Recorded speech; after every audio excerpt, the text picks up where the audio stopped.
Welcome to Hearths of Myths. Tonight, the air is still. The noise of the modern world has faded into a distant hum, leaving only the quiet dark that surrounds us. It is in this darkness that we find the oldest stories, waiting like embers beneath the ash.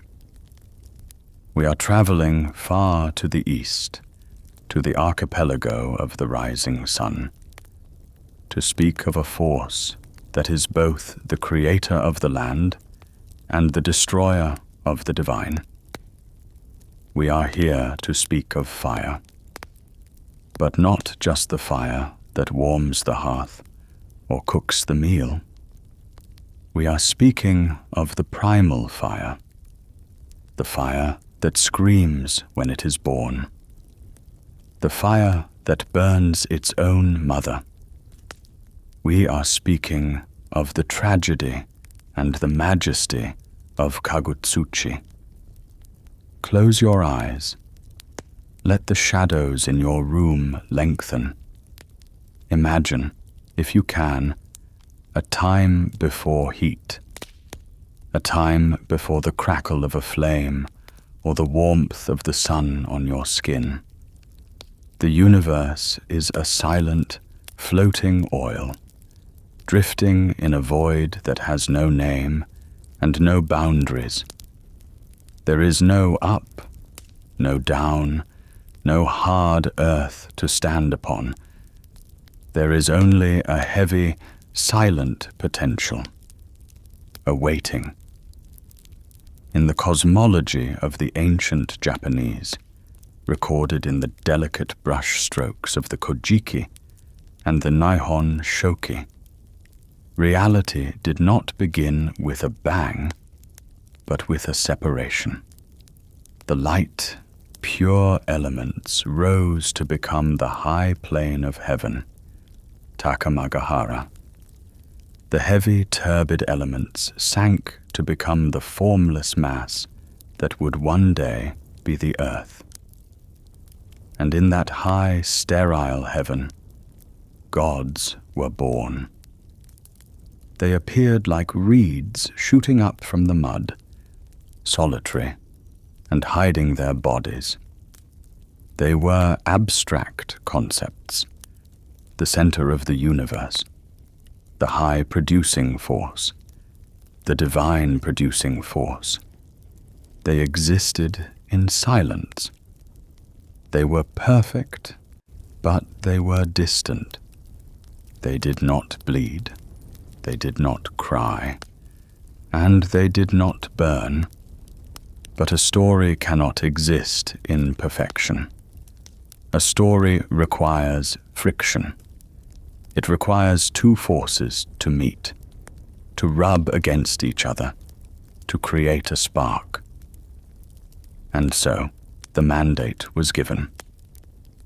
The elder gods, looking down at the drifting, jellyfish-like mass of the unformed earth, decided that it was time to give it shape, time to give it solidity. They summoned the divine couple, the male, Izanagi, whose name means he who invites, and the female, Izanami, she who is invited. Picture them standing there. They are not yet the tragic figures of grief and rot that they will become. They are young, vibrant, shining with the raw, untarnished energy of the cosmos. They stand on the Ame no Ukihashi, the floating bridge of heaven. Below them lies the abyss, a swirling, chaotic ocean of brine and mist, dark and deep. There is no sound but the slow, heavy sloshing of the primordial soup. The air is cold, for fire has not yet been conceived. In his hands, Izanagi holds the tool of creation, It is the Ame no Nuboko, the heavenly jeweled spear. It is not a weapon of war, for there is no one yet to fight. It is a tool of agitation. Its shaft is long, perhaps made of coral or celestial iron, and it is decorated with jewels that gleam with a light that does not come from the sun. The couple looks at each other. There is a solemn understanding between them. They are about to disrupt the silence. They are about to perform the first act of labor in the history of the world. Izanagi lowers the spear. The tip pierces the surface of the dark, oily water below. He does not just dip it, he churns it. The sound resonates through the emptiness. Koworo, koworo. It is a wet, heavy sound, the sound of thick liquid being forced to move against its will. He stirs the brine, thickening it, curdling it, seeking the potential for solidity within the chaos. The friction of the spear against the water creates a new texture. The salt begins to bind. He lifts the spear. The motion is slow and deliberate. As the tip breaks the surface, the heavy brine drips from it, drop by drop. But these drops do not fall back into the ocean to be lost. As they fall through the cold air, they harden, they crystallize, they pile upon one another, solidifying into a small, solitary island. This is Onogoro Shima, the self-curdling island, the first solid ground in the universe. The couple descends from the bridge. Feel the sensation of that first footfall. For eons, they have known only the ethereal lightness of heaven. Now, their feet touch rock. It is hard, cold, and wet with the salt of creation. They are the only two beings in this physical world. The silence here is different. It is not the empty silence of the void. It is the expectant silence of a stage before the play begins. They build a hall to live in, the Yahiro Dono, a palace of the 8 measures. And in the center of this island, they erect a massive pillar, the Ame no Mihashira, the heavenly pillar.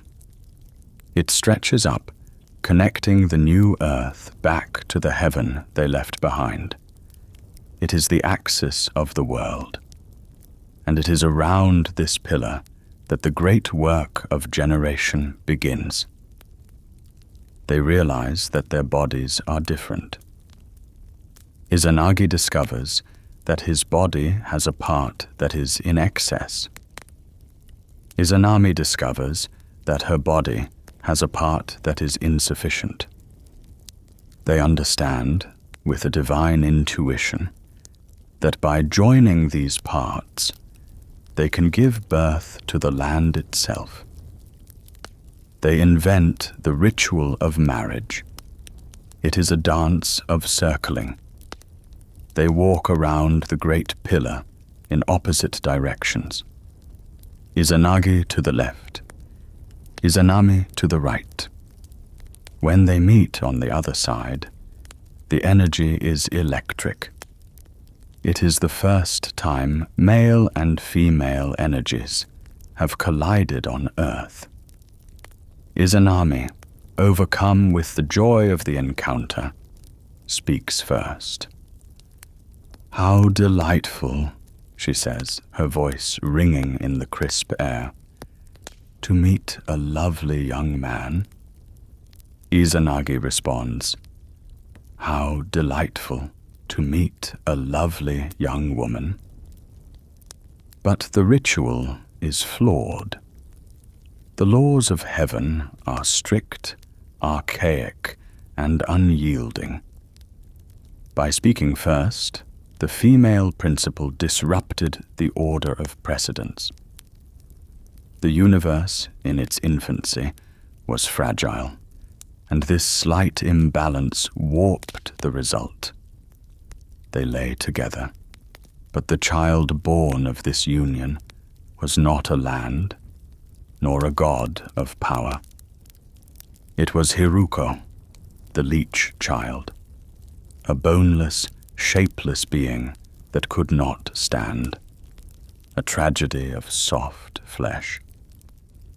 Imagine the horror and the heartbreak.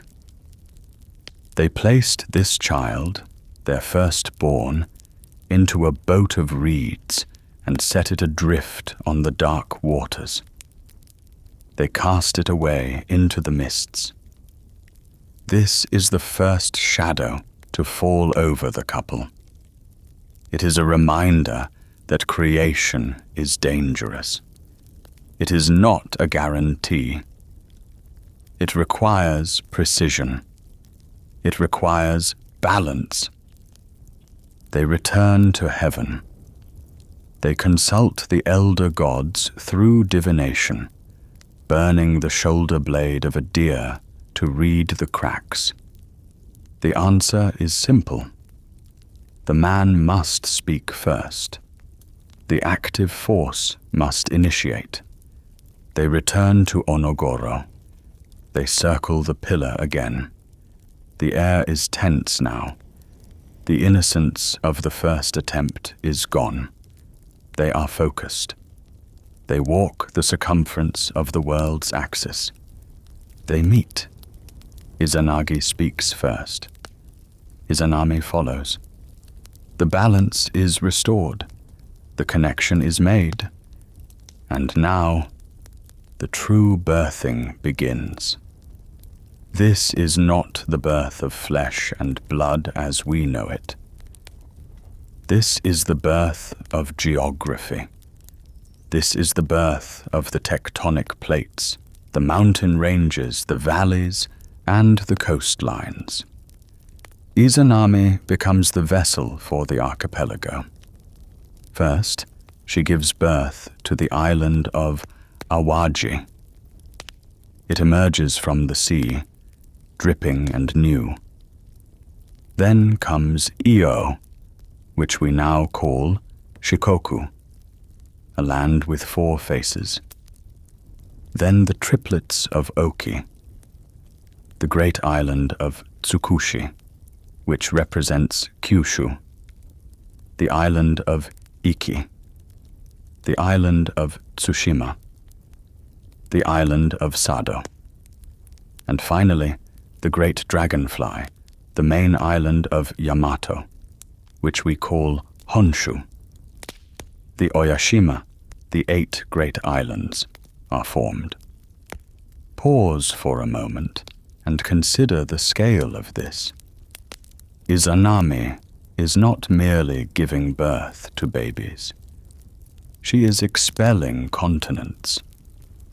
She is bringing forth the very ground that millions will one day walk upon. The physical toll is unimaginable, yet she endures it. She is the Great Mother, the earth itself, fertile and boundless. The world is no longer a silent ocean. It is a chain of green jewels, rising mountains, and rocky shores. It is a paradise of stone and soil. But the world is empty. It is a stage without actors. It is a house without furniture. And so the couple continues their work. They must fill this landscape. They must populate the emptiness with the spirits of nature. they lie together again and again.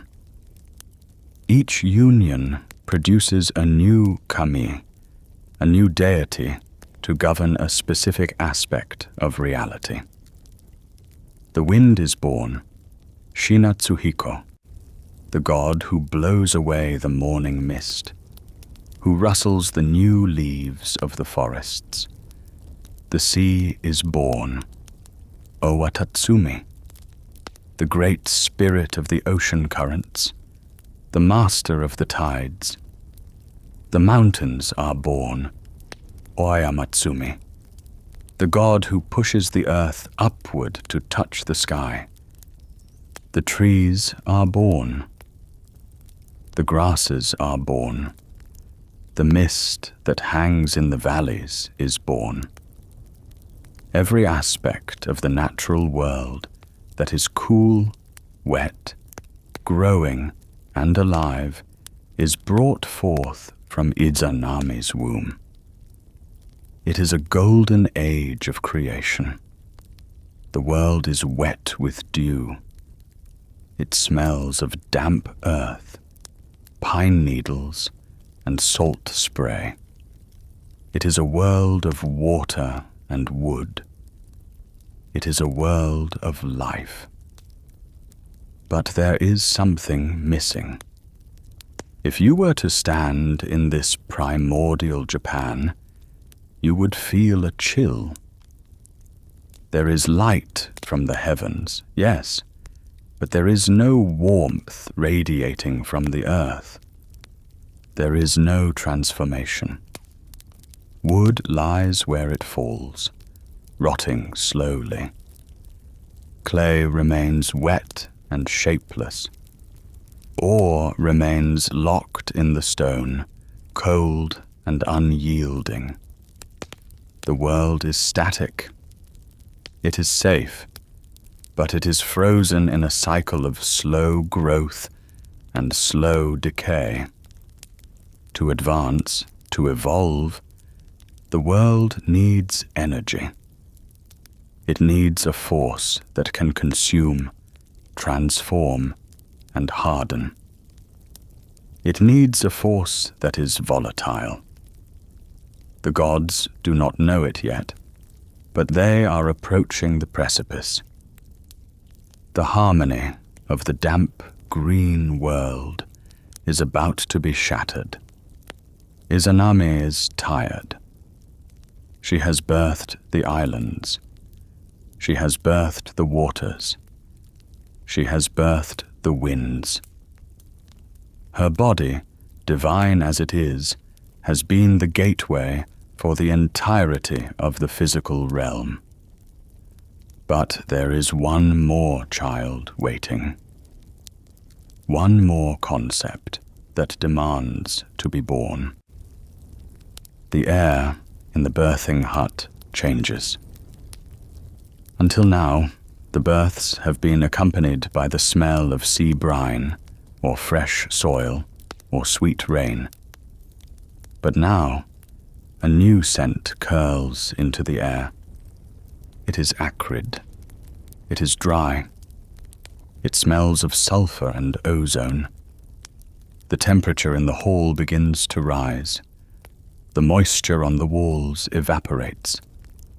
The wooden pillars of the palace, which have stood firm since the beginning, begin to groan and dry out, shrinking in the sudden, inexplicable heat. Izanagi watches his wife. He sees a flush rise on her skin that is not the flush of labor, but the flush of fever.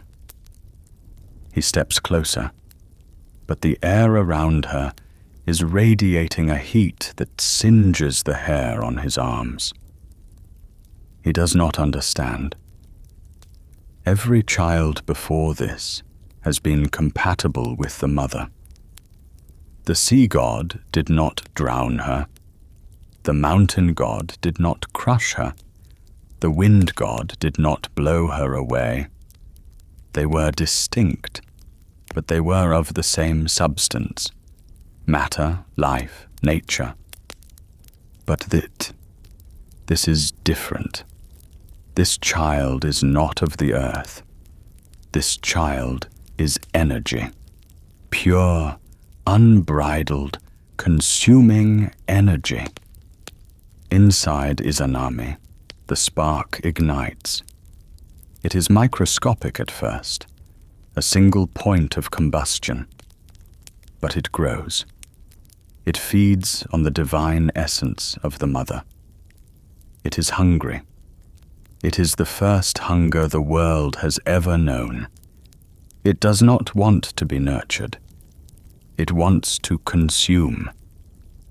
The womb, the sacred space of life, becomes a furnace. The fluid that protects the unborn child begins to boil. The pain is instant and absolute. Izanami cries out, a sound that shatters the peaceful quiet of the new world. It is not just the pain of stretching. It is the pain of burning.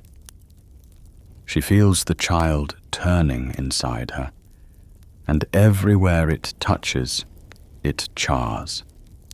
The flesh of the goddess, which was made to endure the weight of islands, begins to blacken from the inside out. She is birthing the opposite of herself.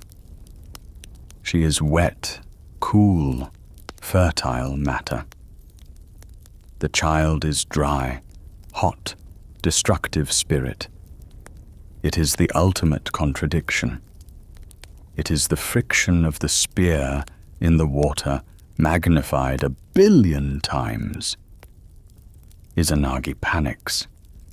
He rushes to her side, but the heat drives him back. He calls out her name, but she cannot hear him over the roaring in her ears, the sound of her own blood turning to steam. The universe holds its breath. The elder gods in the high plane of heaven look down in silence. They knew this moment would come. The introduction of fire is the introduction of death. The two are inseparable. To have the power to cook, to forge, to warm, one must also accept the power to burn, to kill, to destroy. The delivery enters its final, agonizing stage. The child is crowned. But there is no soft skin, no wet hair. There is a glow, a red pulsing light that shines through the distended skin of the mother. The head of the child emerges, and it is wreathed in flame. The breath of the child is a jet of scorching wind. This is Kagutsuchi, the shining elder, the incarnate flame. He does not slide into the world. He burns his way out. He sears the passage of his exit, leaving the gate of life scorched and ruined. The very source of creation, the Yomi of the Great Mother, is burned beyond repair. Izanami screams one last time, a scream that echoes across the islands she created, causing the birds to take flight and the seas to churn in sympathy. Kagutsuchi falls to the floor of the palace. He does not cry. Fire does not cry. He crackles. He is small, yet he casts a shadow that flickers wildly against the walls. His skin is the color of molten iron.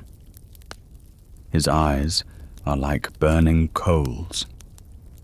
Where his feet touch the floor, the wood turns black and begins to smoke. He is here. The element of civilization, the element of destruction, has arrived. But the cost is catastrophic. Izanami collapses. The light in her eyes begins to fade, replaced by a dull, glassy stare. She is burning up with a fever that no water can cool. She writhes on the ground, the heat of her son having initiated a chain reaction of sickness within her divine body. Izanagi kneels beside her, ignoring the blistering heat. He touches her forehead. It is like touching a stone left in a bonfire. He tries to comfort her, but he is helpless. He is the creator, the inviter, the maker of lands. But he has no power over this. He cannot invite the health back into her. He cannot command the burns to heal. This is the first trauma, the first injury that will not fade. The scene is gruesome, yet profoundly significant. The mother lies dying, destroyed by her creation. The father kneels in helpless grief. And the child, the innocent, terrible child, stands nearby, radiating the very heat that killed her, unaware that his existence is a curse. He simply is to her. He burns because he must. He is the nature of fire, and nature has no morality. It only has consequence. In her agony, Izanami's body begins to purge itself. The sickness is so violent that it forces creation out of her in new, grotesque forms. She vomits. And from this vomit, born of nausea and heat, new gods emerge. They are the gods of metal, Kanayama Hiko and Kanayama Jaime. They are the princes and princesses of the Metal Mountains. Think of the logic here. From the heat of the fire comes the sickness, and from the sickness comes the molten slag, the ore, the metal that is forged in the fire. Even in her death throes, Izanami is establishing the industrial future of humanity. She loses control of her bowels. From her excrement, fertilized by the intense heat, comes Haneyasu Hiko and Haneyasu Hime, the gods of clay, the gods of the soil. Again, the connection is clear. Fire hardens clay. Fire creates the ceramic vessel. The earth, excrement, meets the heat, and pottery is born. She urinates.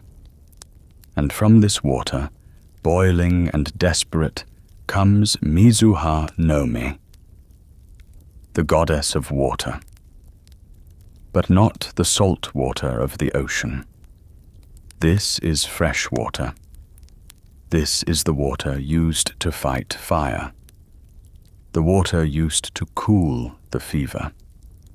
Even as she dies from the heat, her body attempts to create the antidote.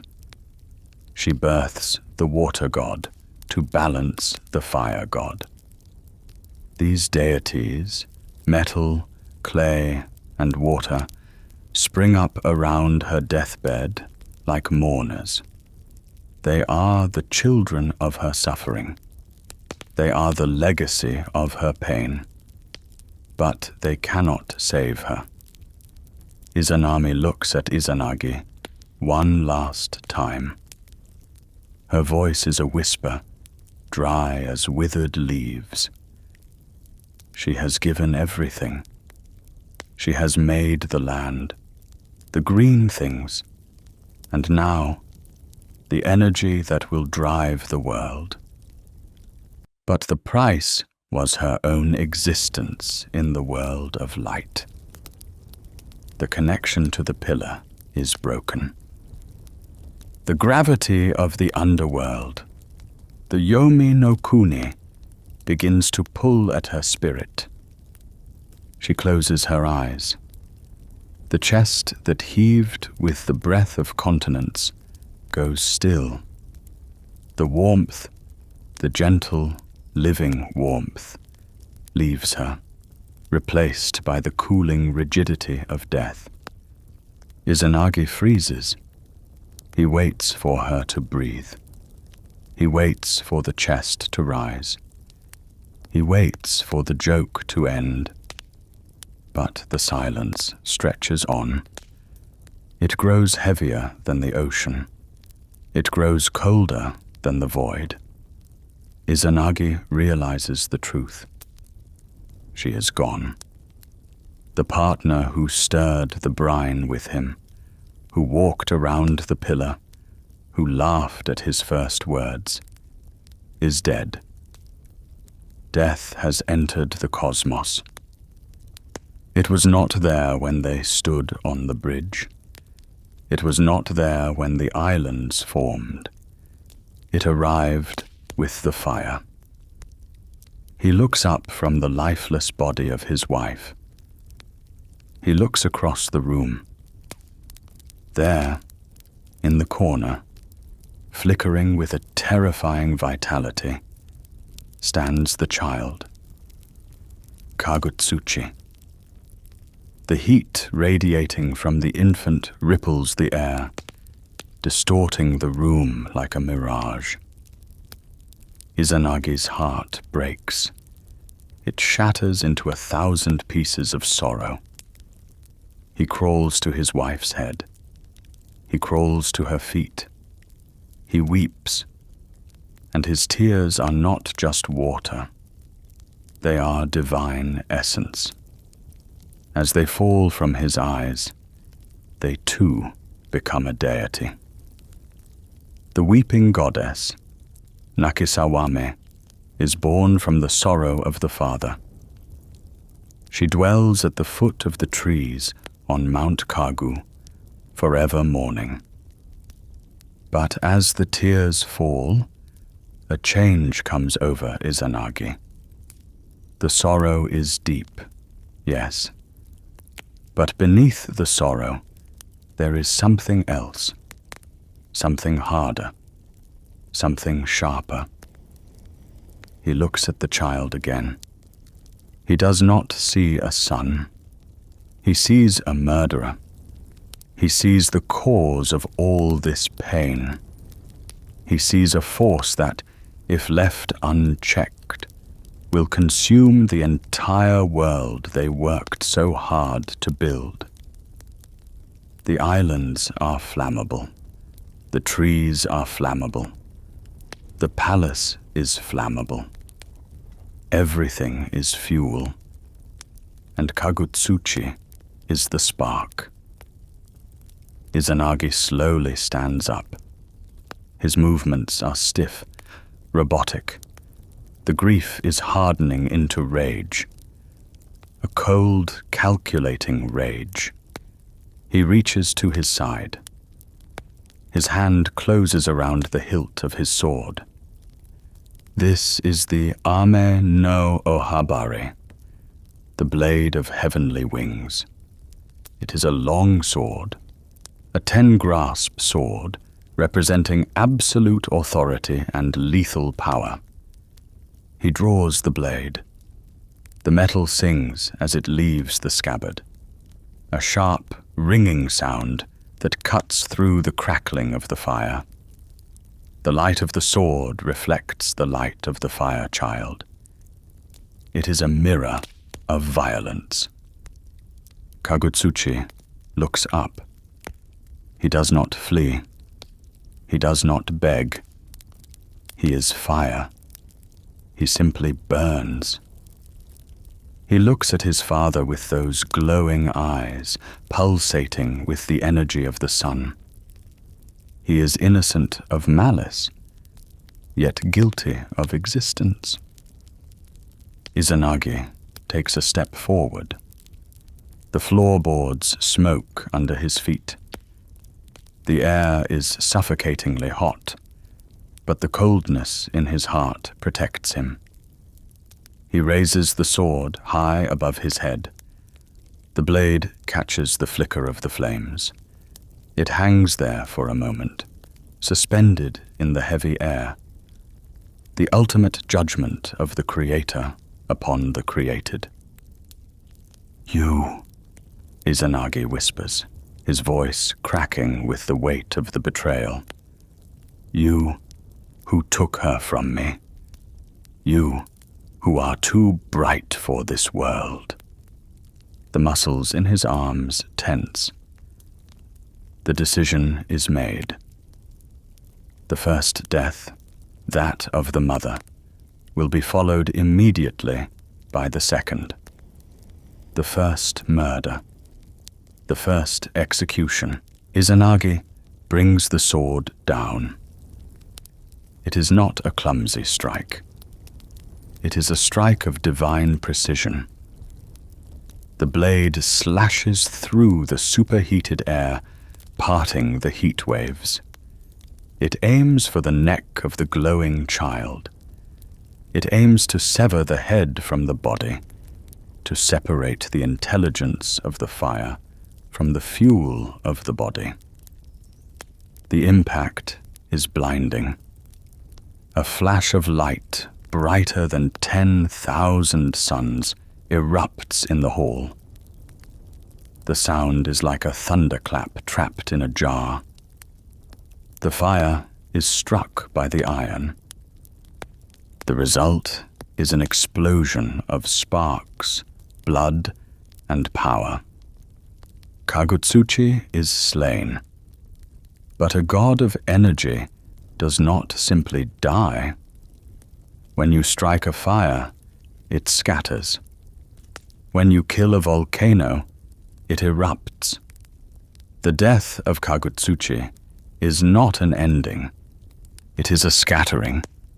His body, his blood, and his spirit are about to be broadcast across the face of the earth.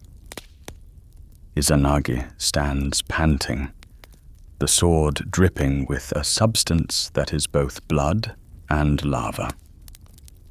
He thinks he has ended the threat. He thinks he has extinguished the flame. But he is wrong. He has merely released it. He has taken the concentrated fire of the child and spread it into the mountains, the rocks, and the storm clouds. The blood begins to drip from the tip of the sword. It hits the rocks below. Hiss, hiss.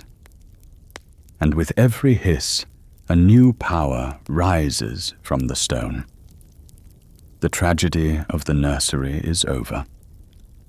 The shaping of the violent earth is about to begin. The silence that follows the death of a god is not empty. It is heavy. It is a silence that rings in the ears, louder than the scream that preceded it.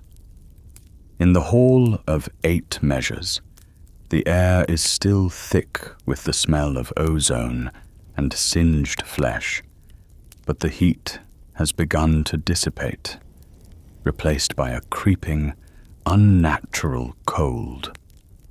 Izanagi stands over the severed body of his son. His chest heaves. His hands, gripping the hilt of the Ame no Ohabari, are trembling. Not from fear, but from the aftershock of the violence. He has just committed the first act of war in the history of creation. He has just introduced the concept of execution to the universe. Look closely at the blade. It is a magnificent, terrible thing.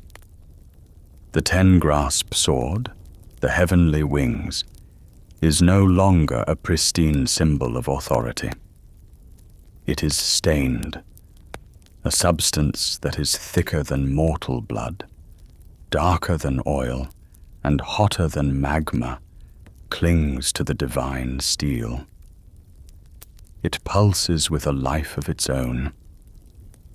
This is the essence of Kagutsuchi. This is the distilled spirit of fire. And even in death, the fire does not vanish. It merely changes form. It seeks a new vessel. It seeks to escape the iron that killed it and return to the earth. Izanagi watches as the blood begins to run. It gathers at the tip of the sword, growing heavy, a single droplet containing the explosive potential of 1,000 thunderstorms.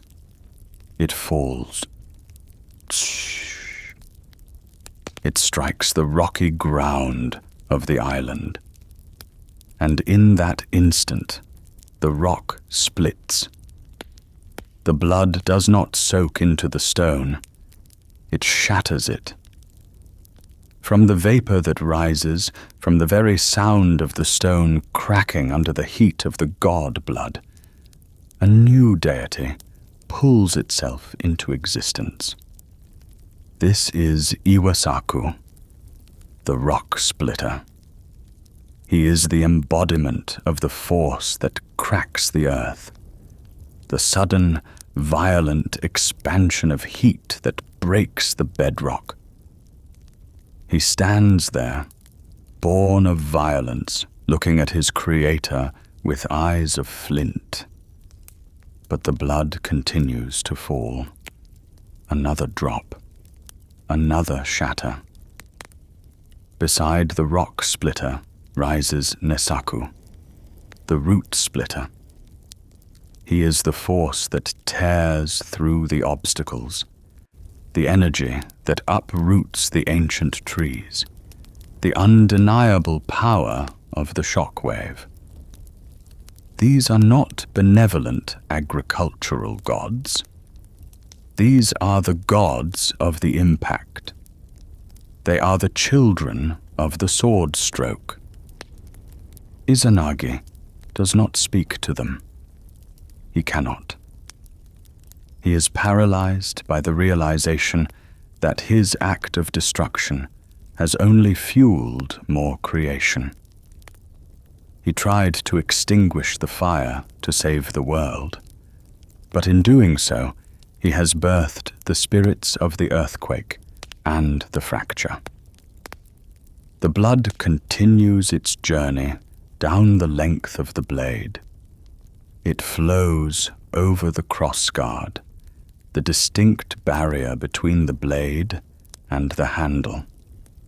It drips from the upper part of the sword guard, creating a different kind of deity.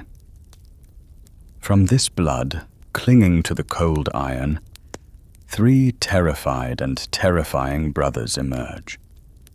The first is Mikahayahi, the awesome, swift fire. He is the speed of the flame. He is the flash fire that consumes a forest in a heartbeat. He is the panic of the burning. Next to him rises Hihayahi, the fire-swift fire. He is the heat that travels through the air, the convection that cooks the skin before the flame even touches it. And then the third, the greatest of them all. From the blood near the base of the blade, a figure rises that casts a shadow longer than the others. He is clad in armor that seems to have grown from his own skin. He holds a sword that mirrors the one in Izanagi's hand. This is Takamikazuchi, the brave, awful, possessing male. Pause here. This is a pivotal moment in Japanese mythology. Kagutsuchi is not just a fire god. He is the god of thunder. He is the god of swords. He is the patron of the martial arts. In the centuries to come, sumos will wrestle in his honor. Samurai will pray to him before drawing their katana. He represents the fusion of fire and iron. He is the lesson that fire, when controlled by the sword, becomes a weapon of war. Think of the symbolism. Izanagi used a sword to kill the fire, and from that act, the spirit of the sword warrior was born. The violence bred violence. Kagutsuchi looks at his grandfather, for Izanagi is now his grandfather, in a strange, cosmic sense, and bows. It is a bow of respect, but also a bow of warning. The age of innocence is truly over. The age of the warrior has begun. But the sword is still wet. Izanagi lowers the weapon, and the blood runs down the hilt, over his fingers, and drips from the handguard itself. This blood is different. It has touched the hand of the Creator. It has been warmed by his grip. From these drops, which fall not on the rock, but into the shadows of the valleys between the stones, come the dragon gods. Kura-ukami, the dragon of the dark valleys, and Kuramitsuha, the dragon of the dark water. This seemed like a paradox. Why would the blood of the fire god create water dragons? Because in nature, the fire and the rain are inseparable lovers. When the volcano erupts, the ash cloud rises, creates lightning, and brings the torrential rain. When the forest burns, the heat sucks in the moisture, creating the storm. Kura-ukami is the rain that falls on the scorched earth.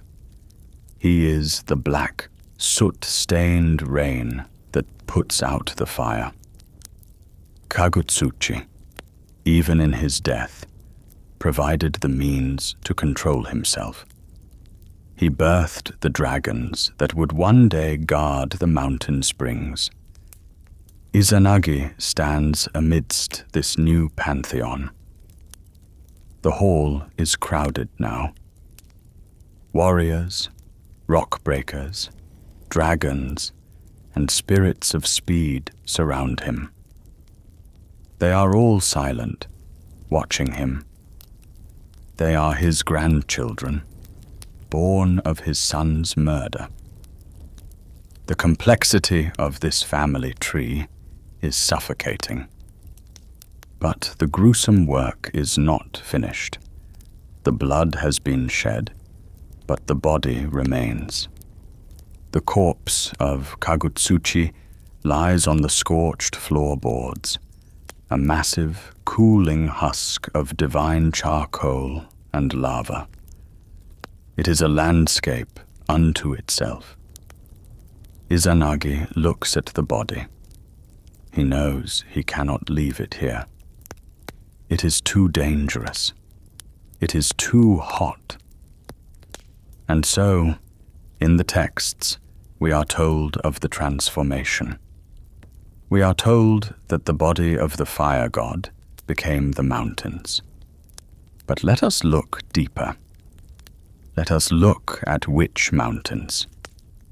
Izanagi perhaps touches the head of his slain son. The head, once crowned with a halo of white-hot flame, is now solid, grey stone. It settles into the earth, heavy and immovable. From this head, is born Masakaya Matsumi, the true pass mountain possessor. This represents the steep, unyielding peaks, the heads of the mountain ranges that look down upon the clouds. Izanagi touches the chest that held the burning heart.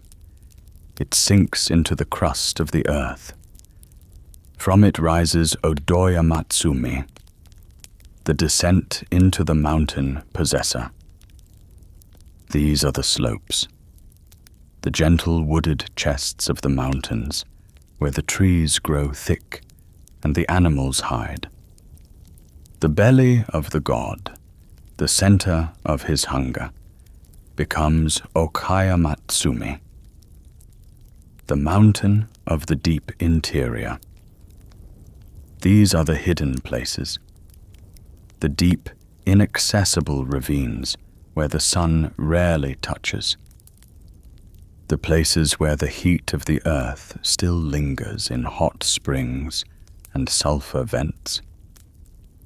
And then, the genitals, the source of the generative power. From the loins of Kagutsuchi comes Kuraya Matsumi, the possessor of the dark mountains. This is the mystery of the deep earth, the caves, the places where life generates in the dark. The left hand becomes Shigiyamatsumi, the dense mountain. The right hand becomes Hayamatsumi, the swift mountain. The feet, which burned the floor of the palace, become Haraya Matsumi and Toya Matsumi, the mountain of the plains and the mountain of the outer wealth. Do you see what has happened? The body of the fire god has been mapped onto the geography of Japan. Japan is a volcanic archipelago. It is a land born of fire, sitting on the ring of fire. The myth is not just a story. It is a geological truth wrapped in poetry. The people of ancient Japan looked at their land, at the smoking peak of Mount Fuji, at the rumbling of Mount Aso, at the jagged cliffs of the Alps, and they saw the dismembered body of Kagutsuchi. They understood that they were living on the corpse of a god who was killed by his father, but who refuses to stay dead. Every time the earth shakes, every time a volcano smokes, it is Kagutsuchi stirring in his sleep. It is the memory of the fire trying to reunite with the head that was severed. Izanagi stands back. The body is gone. The blood is dry. The hall is empty of the corpse, but the world is full of its legacy. He is alone again, in a way. The new gods have dispersed to their domains, to the clouds, to the valleys, to the peaks. He wipes the blade of the Ame no Ohabare. It is clean, but his soul is not. The rage has faded, leaving behind a cold, hollow ache. He looks at his hands. They are the hands of a maker, but now they are also the hands of a destroyer. He realizes that the balance of his own existence has shifted. He thinks of Izanami. The memory of her death is a fresh wound. He remembers the way she looked at him as the light faded. He remembers the smell of the rot that began before she even died. And a thought enters his mind. A desperate, irrational, human thought. What if I can bring her back? It is a thought born of denial. He is a god. He made the islands. Surely the rules of death do not apply to him. Surely he can simply go to where she is and ask her to return. He does not understand yet that Yomi is not a place you visit. It is a place you belong to.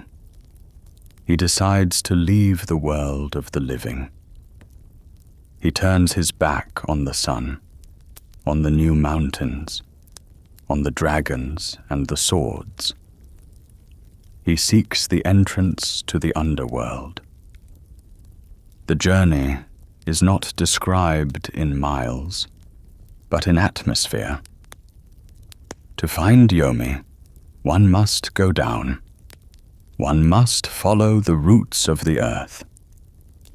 Izanagi travels to the land of Izumo, to the Yomotsu Hirasaka, the even pass of Yomi.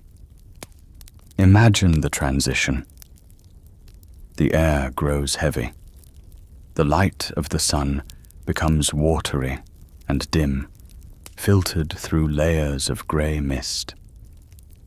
The sounds of the birds and the wind fade away, replaced by a silence that presses against the eardrums. The vegetation changes. The green, vibrant trees of the surface give way to pale, twisted roots and fungi that glow with a sick, phosphorescent light. He is walking into the shadow of his son. For if Kagutsuchi is the fire of life, Yomi is the cold ash of death. Izanagi reaches the gate. It is not a gate of wood or iron. It is a boundary of perception. He stands there, shouting into the gloom. My lovely wife, my spouse, the lands that you and I were making are not yet finished. We must finish them together. Come back. His voice echoes in the cavernous dark. It sounds small. It sounds pathetic against the vastness of the afterlife. He waits. For a long time, there is only silence. Then, from the shadows, a voice answers. It is her voice, but it is changed. It is hollow. It echoes as if spoken from the bottom of a well. My lovely husband, alas, you are too late. I have eaten from the hearth of Yomi. This is the rule of the underworld, found in myths across the world. To eat the food of the dead is to become part of the dead. She has consumed the cooking of the dark spirits. The fire of Yomi has entered her, replacing the fire of life. But her voice continues, trembling with a mixture of longing and something else, perhaps shame. Because you, my dear husband, have come all this way to invite me. I wish to return. I will discuss it with the gods of Yomi. I will ask for permission. Izanagi's heart leaps. Hope, cruel and bright, flares in the darkness. But you must promise me one thing, she says. Do not look at me. While I am speaking with the gods of the dark, you must not enter. You must not try to see me. Wait here. Izanagi agrees. I will wait, he promises. I will not look. And so he waits. He sits on the cold stone of the even pass. He counts the dripping of the water from the stalactites. Drip, drip, drip. Time in the underworld does not move like time on the surface. It stretches. It loops. Hours turn into days. Days turn into weeks. The darkness seems to lean in, whispering doubts into his ear. Why is she taking so long? What are they discussing? Is she in pain? Is she being held prisoner? The impatience of the Creator begins to gnaw at him. He is the god of action. He churned the ocean. He planted the pillar. He struck the fire. Waiting is torture to him. He paces. He calls out her name, but there is no answer. Finally, he can bear it no longer. He breaks his promise. He reaches into his hair. He takes the comb that binds his long, divine locks, the Yutsu Tsuma Gushi. It is made of wood with many teeth. He snaps off one of the large teeth of the comb. He holds it up. He summons a tiny spark of his own power. He lights the tooth of the comb. It flares up like a torch, a small, sputtering flame in the absolute dark. It is a piece of the sun brought into the land of night. Holding this makeshift torch high, Izanagi steps through the gate. He walks into the hall where she said she would be. He seeks his beautiful wife. He seeks the goddess of the floating bridge. He finds her. The light of the torch falls upon the figure lying in the shadows. And Izanagi screams. It is a scream of primal horror. For the woman lying there is not the Izanagi of his memories. She is a landscape of ruin. Her body is swollen and purple with decay. The skin has sloughed off in sheets, revealing the raw meat and bone beneath. Maggots, white and squirming, writhe in the cavities of her eyes and her mouth. They make a sound like rustling dry leaves, the sound of consumption. But the horror is not just biological. It is theological. For dwelling within her rotting corpse are the thunder gods. Remember the blood of Kagutsuchi? Remember how it birthed the sword thunder. Now we see the other side of that coin, the thunder of the grave. In her head dwells the great thunder. In her chest dwells the fire thunder. In her belly dwells the earth thunder. In her back the young thunder. In her buttocks the black thunder. In her hands the mountain thunder. In her feet the reclining thunder. 8 thunder gods, 8 deities of immense, crackling power, nesting in the putrefying flesh of the mother.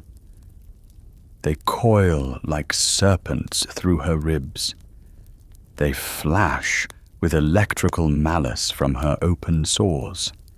Izanami has become a generator of monsters. The fire that Kagutsuchi started has evolved into the storm of the underworld. She is no longer the Earth Mother.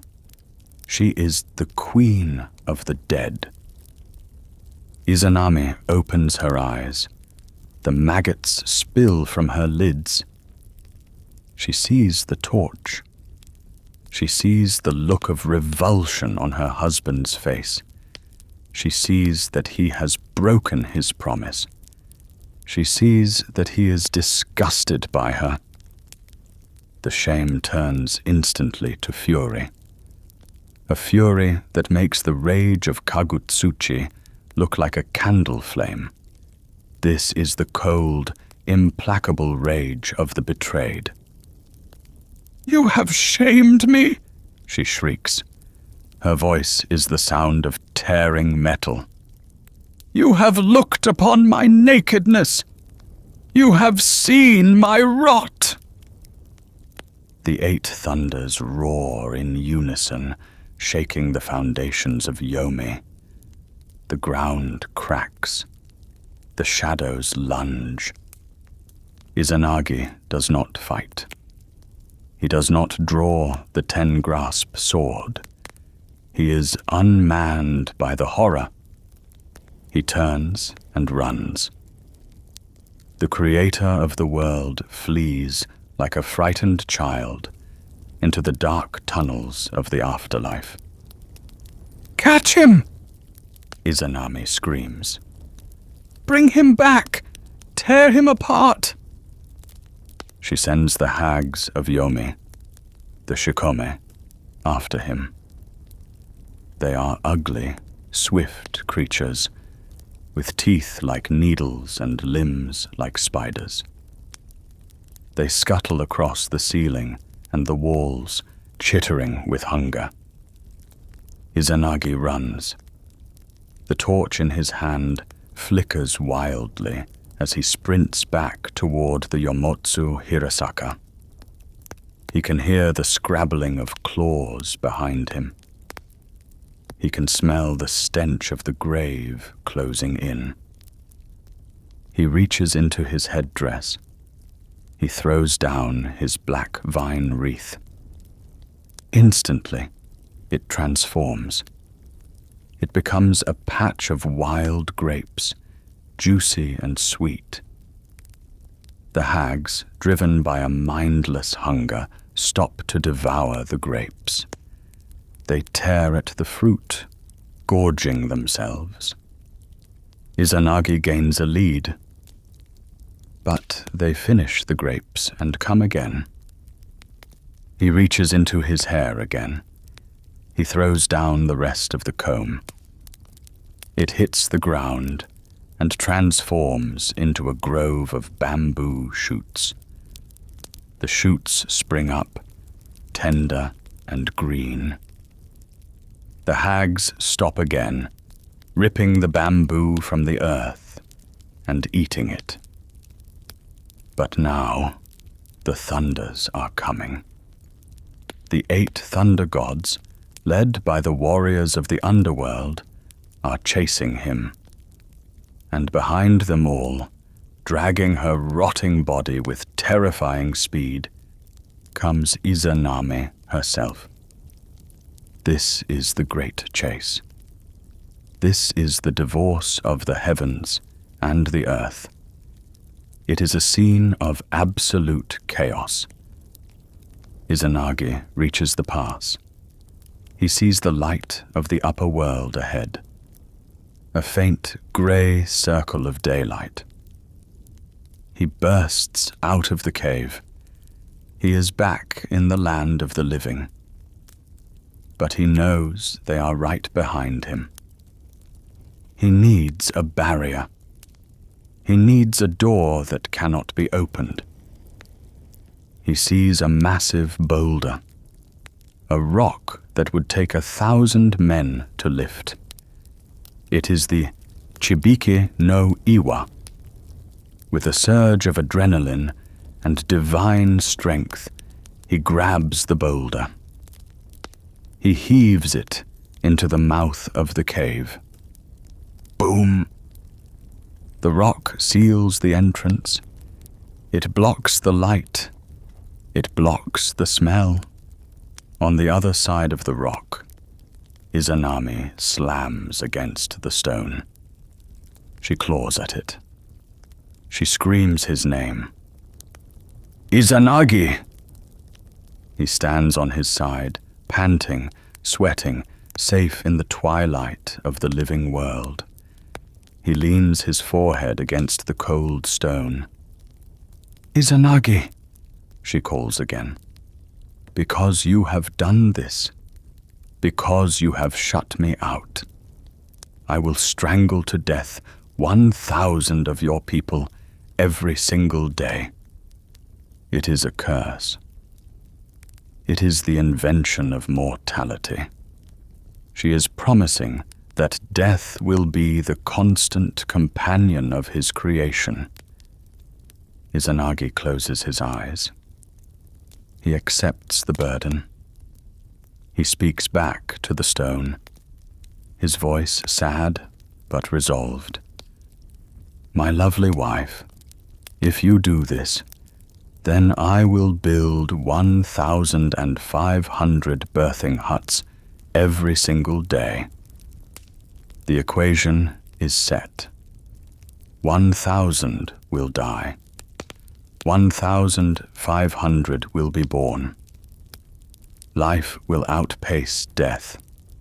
The cycle is established. The separation is final." Izanagi turns away from the rock. He walks away from the entrance to Yomi. He is alive, but he is filthy.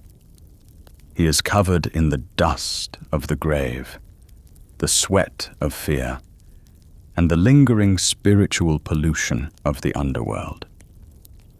He feels heavy. He feels unclean. He needs water.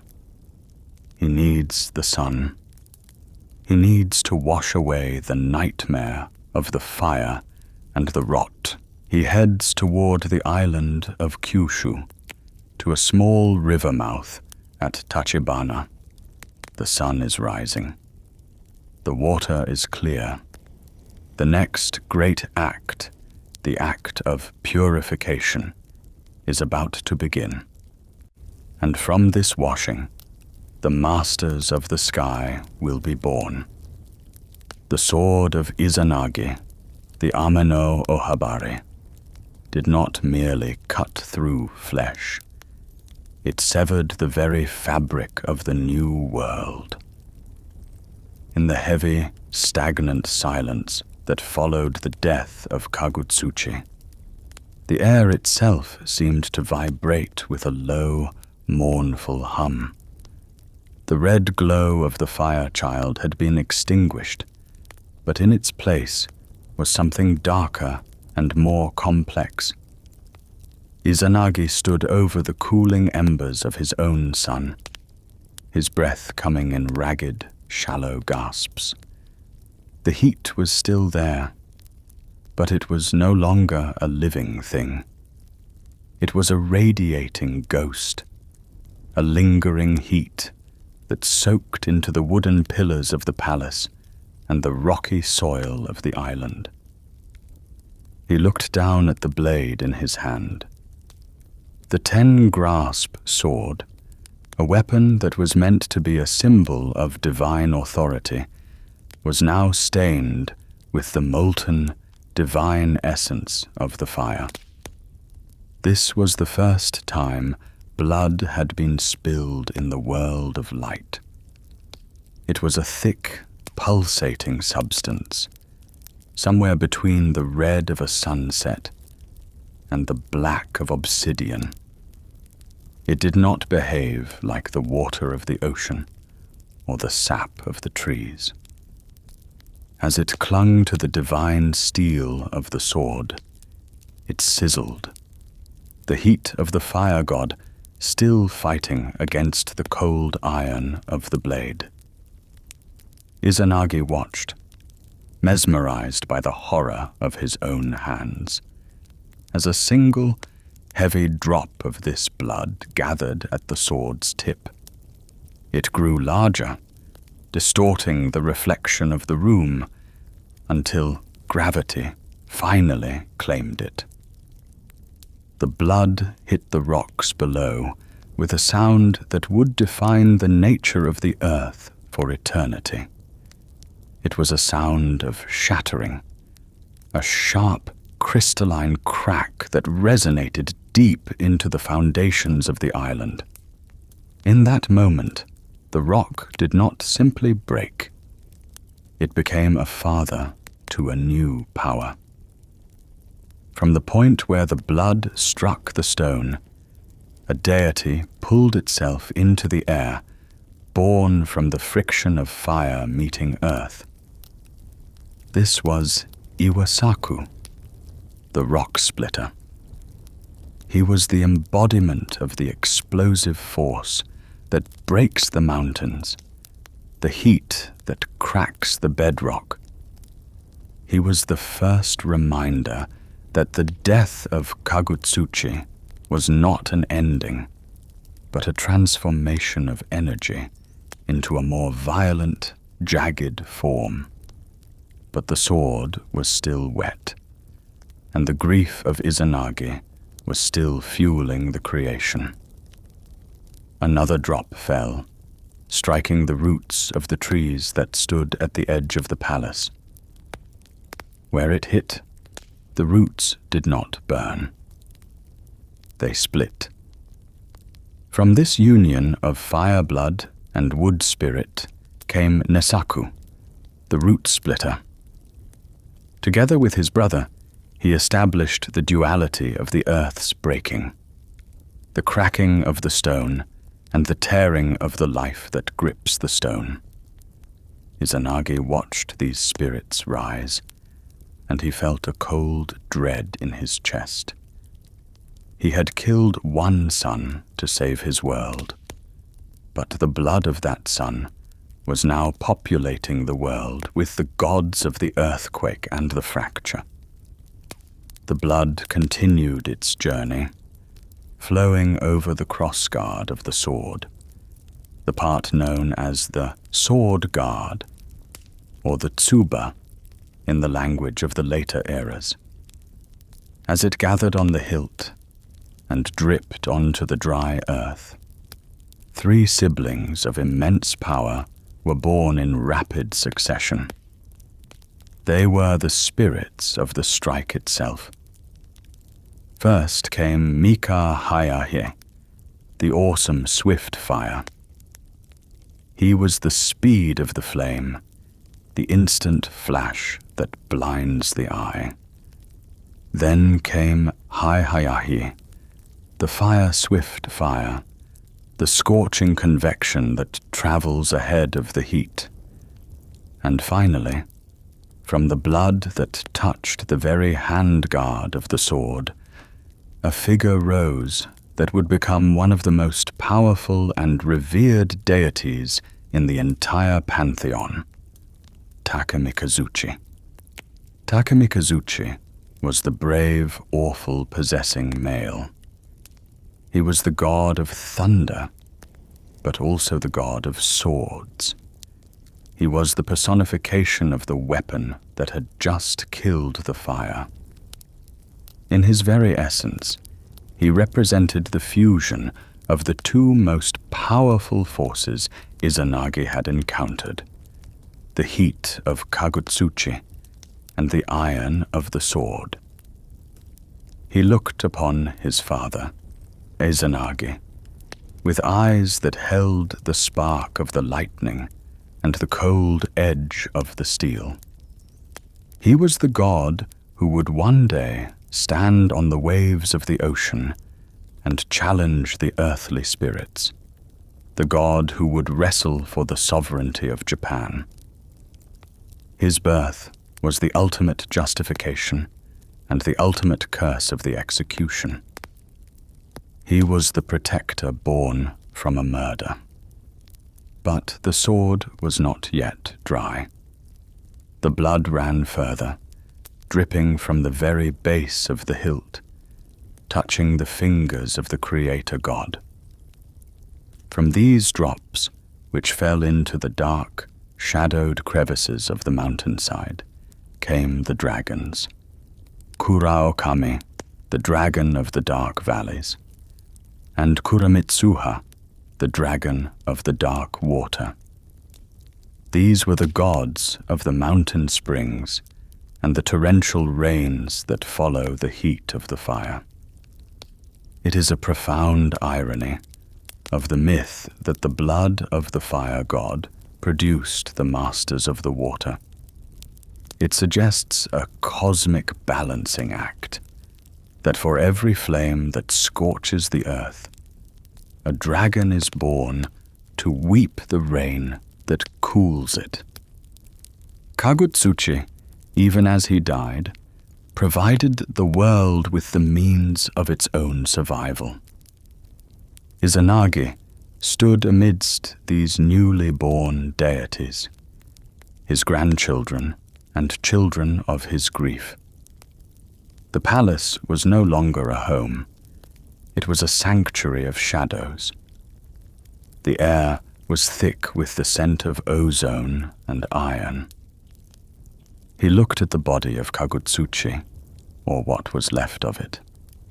The fire child was now a cooling husk, but even in death, the body was expanding, shifting, and growing. It was a landscape in transition. The head of the god became the massive peaks of the central mountains. The chest became the sloping hills. The belly became the deep ravines where the magma still whispers. The limbs became the jagged cliffs that guard the coast. The physical geography of the archipelago was literally being formed from the dismembered parts of the fire god. However, as the physical world solidified, the spiritual world of Izanagi was collapsing. The rage that had driven him to draw his sword had vanished, replaced by an emptiness that was heavier than the mountains he had just created. He looked at the place where Izanami had died. The silence there was absolute. It was the silence of a void that no fire could ever warm. He realized that in his fear and his anger, he had performed the work of the Creator, but he had lost the reason for the creation. The islands were beautiful. The gods of the rock and the sword were strong, but the woman who was meant to walk them with him was gone. He began to weep. The Creator of the universe, the man who had churned the ocean and built the pillars of reality, fell to his knees in the ash and the blood. He wept with a sound that caused the new mountains to tremble and the sea dragons to hide in the deep trenches. His tears were not just water. They were the concentrated essence of divine sorrow. As they fell from his eyes and struck the ground at the foot of Mount Kiba, they did not soak into the soil. They pooled and shimmered, and from the depth of that sorrow, a new goddess appeared. This was Nakisawame, the goddess of weeping. She was born from the pure grief of a husband for his wife. She took up her residence at the foot of the trees, forever mourning the death of the mother.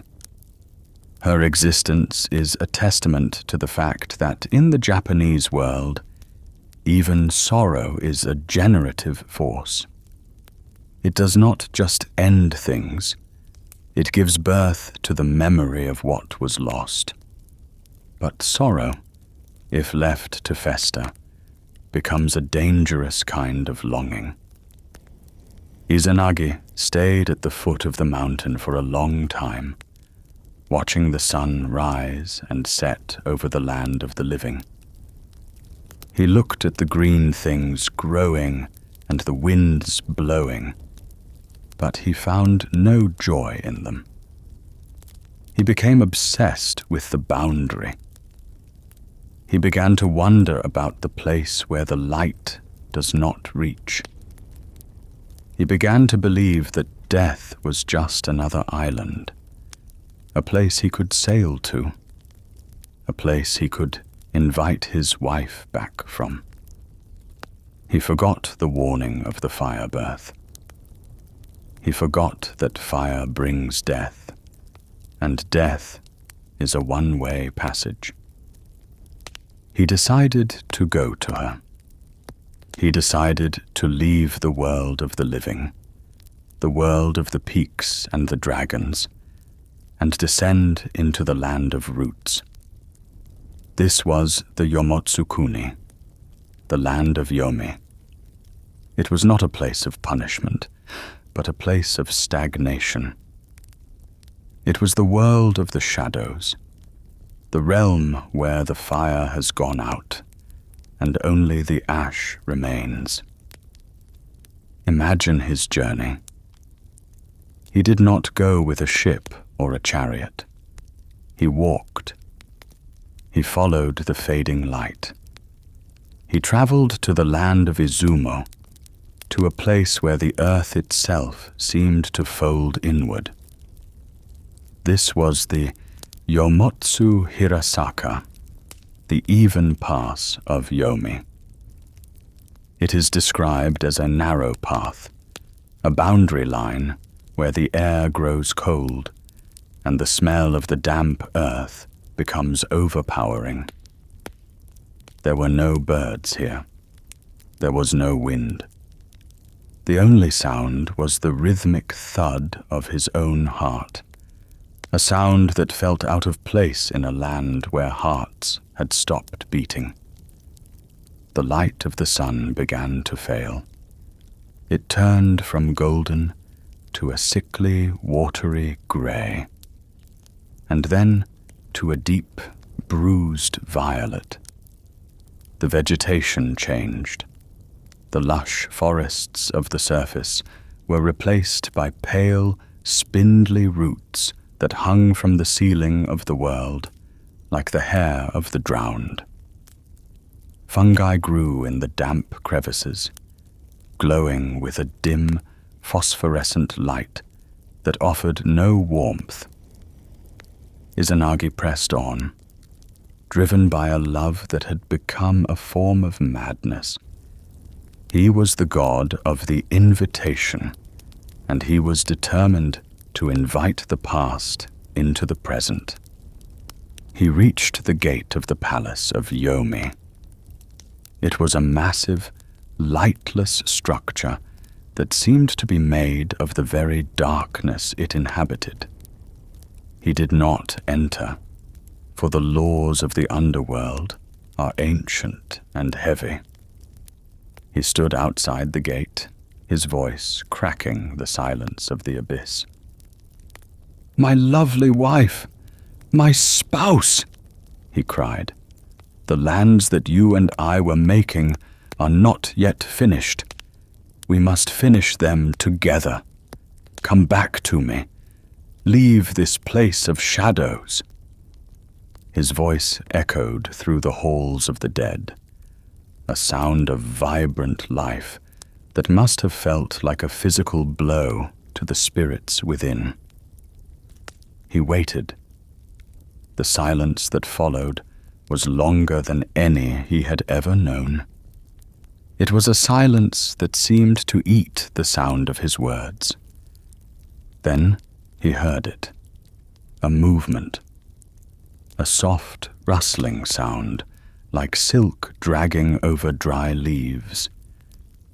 And then her voice. It came from just behind the heavy, lightless gate.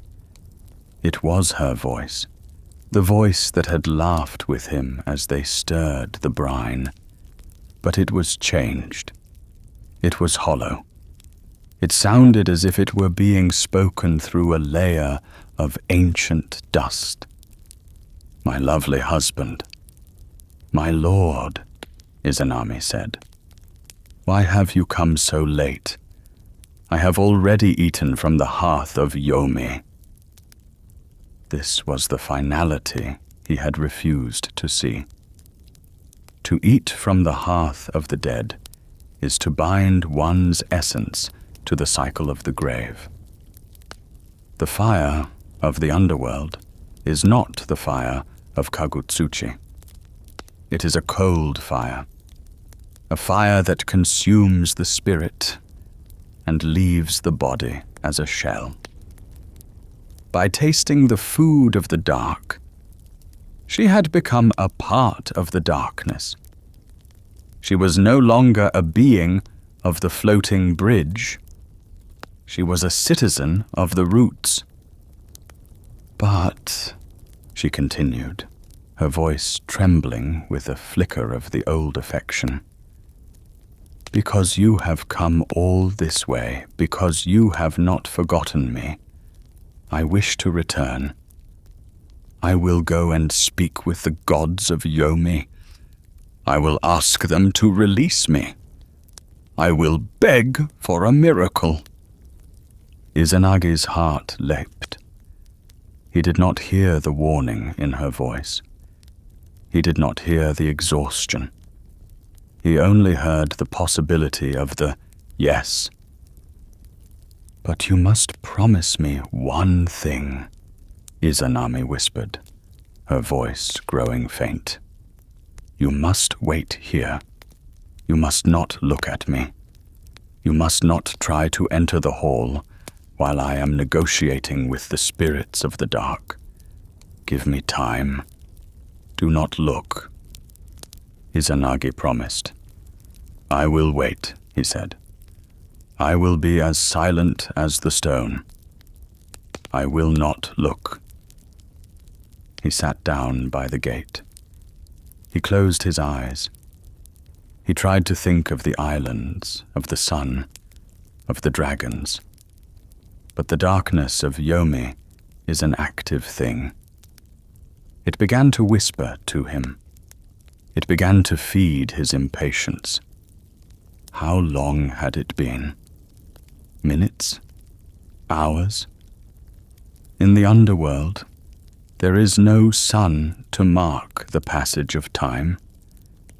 The dripping of the water from the ceiling of the cave became a clock that never moved forward. He began to doubt. Was she really talking to the gods? Or was she being held prisoner? Was she in pain? Or was she perhaps laughing at him, transformed by the food of the dead into something that no longer cared for him? The jealousy and the fear that had led him to kill his son now returned to haunt him in the dark. He felt for his comb, the yutsutsumagushi that held his hair. It was a divine object, a tool of order. He could wait no longer. The promise, like the islands, was made of fragile things. He snapped off a large tooth from the end of his comb. He held it up in the absolute darkness. He whispered a word of power, and the tooth flared into life. It was a tiny, sputtering flame, a fragment of the solar energy he carried within him. It was a torch of the living world, brought into the house of the dead. He pushed the gate open. He ignored the groan of the hinges. He stepped into the great hall of Yomi, holding the tiny light high. He walked through the chill, the torch casting long, dancing shadows that seemed to shy away from him. He searched for the goddess of creation. He searched for his partner. He found her. But the woman he found was not the mother of the islands. Lying on the floor of the hall was a nightmare of biological rot. The goddess Izanami was no longer a being of light and grace. Her body had become a feast for the underworld. She was swollen, her skin a mottled purple and grey, stretched thin over the gas of decomposition. Great white maggots, the size of a man's finger, swarmed over her, emerging from her eyes, her mouth, and the scorched ruins of her womb. They made a wet, squelching sound as they moved, a sound that filled the room with the music of decay. But the horror was not merely the rot. It was the energy that inhabited it. For dwelling within the various parts of her putrefying corpse were the 8 thunder gods. They were the Yakuza no Ikazuchi, the spirits of the storm that are born from the corruption of the earth. In her head dwelt the great thunder. In her chest, the fire thunder. In her belly, the earth thunder. In her genitals, the cleaving thunder. In her left hand, the young thunder. In her right hand, the earth thunder. In her left foot, the sounding thunder. In her right foot, the reclining thunder. These were the true legacy of Kagutsuchi's birth. The fire had burned the mother, and from the burned flesh, the thunder had been conceived. They were coiled like serpents within her ribs, their bodies crackling with a black, oily electricity. They were the guardians of the grave, the violent energy of the stagnant world. When Izanagi's torchlight fell upon them, they hissed, their eyes glowing with a predatory hunger. Izanagi froze. The torch in his hand trembled. He had seen the birth of the fire. He had seen the death of the mother, and he had seen the blood of the son. But he had never seen anything as terrifying as this. This was the ultimate pollution. This was the Kegare made manifest. Izanami opened her eyes, or what remained of them, beneath the swarming maggots. She saw him. She saw the torch. She saw the look of utter revulsion and disgust on his face. She saw that the man who had churned the ocean with her could not look upon her in her time of darkness. The shame she had felt before was instantly incinerated, replaced by a rage that was colder and more absolute than the heat of 1,000 suns. "You have shamed me!" she screamed. Her voice was not the voice of a woman. It was the roar of the earthquake and the screech of the vulture. "You have looked upon my nakedness. Sen no Kuni. You have brought the light where it does not belong." The 8 thunder gods rose from her body, their wings of shadow and arcs of black lightning filling the hall. Izanami pointed a decaying finger at her husband. "Catch him!" she shrieked. "Do not let the living world escape. Bring him to the hearth. Let him eat the ash." Izanagi did not hesitate. He did not try to explain. He did not try to apologize. He turned and fled. The creator of the universe, the slayer of the fire, ran like a panicked animal through the halls of the dead. Behind him, he could hear the chattering of the hags of Yomi, the Yomotsu Shikome, whom Izanami had sent to hunt him down. They were swift, hairless creatures with teeth like shards of flint, and they moved with a terrifying, rhythmic speed. He ran back toward the pass, the torch in his hand guttering in the wind of his own flight. He could feel the cold breath of the underworld closing in on his neck. He reached into his hair and pulled out the black vine wreath that bound his head. He threw it behind him. Instantly, it transformed into a patch of wild grapes. The hags, driven by a mindless primal hunger, stopped to devour the fruit. They tore at the vines, their claws stained with the purple juice. Izanagi gained a few precious moments. He reached the long, upward slope of the Yomotsu Hirasaka, but the grapes were gone, and the hags were coming again. He took the comb from his hair, the one he had used as a torch, and threw the remaining teeth behind him. As they hit the ground, they grew into a thick forest of bamboo shoots. The hags stopped again. Their hunger forced them to stop and pull the bamboo from the earth, crunching the tender shoots with their stone teeth. But now, the thunders were coming. The 8 gods of the storm, led by the warriors of the underworld, were gaining on him.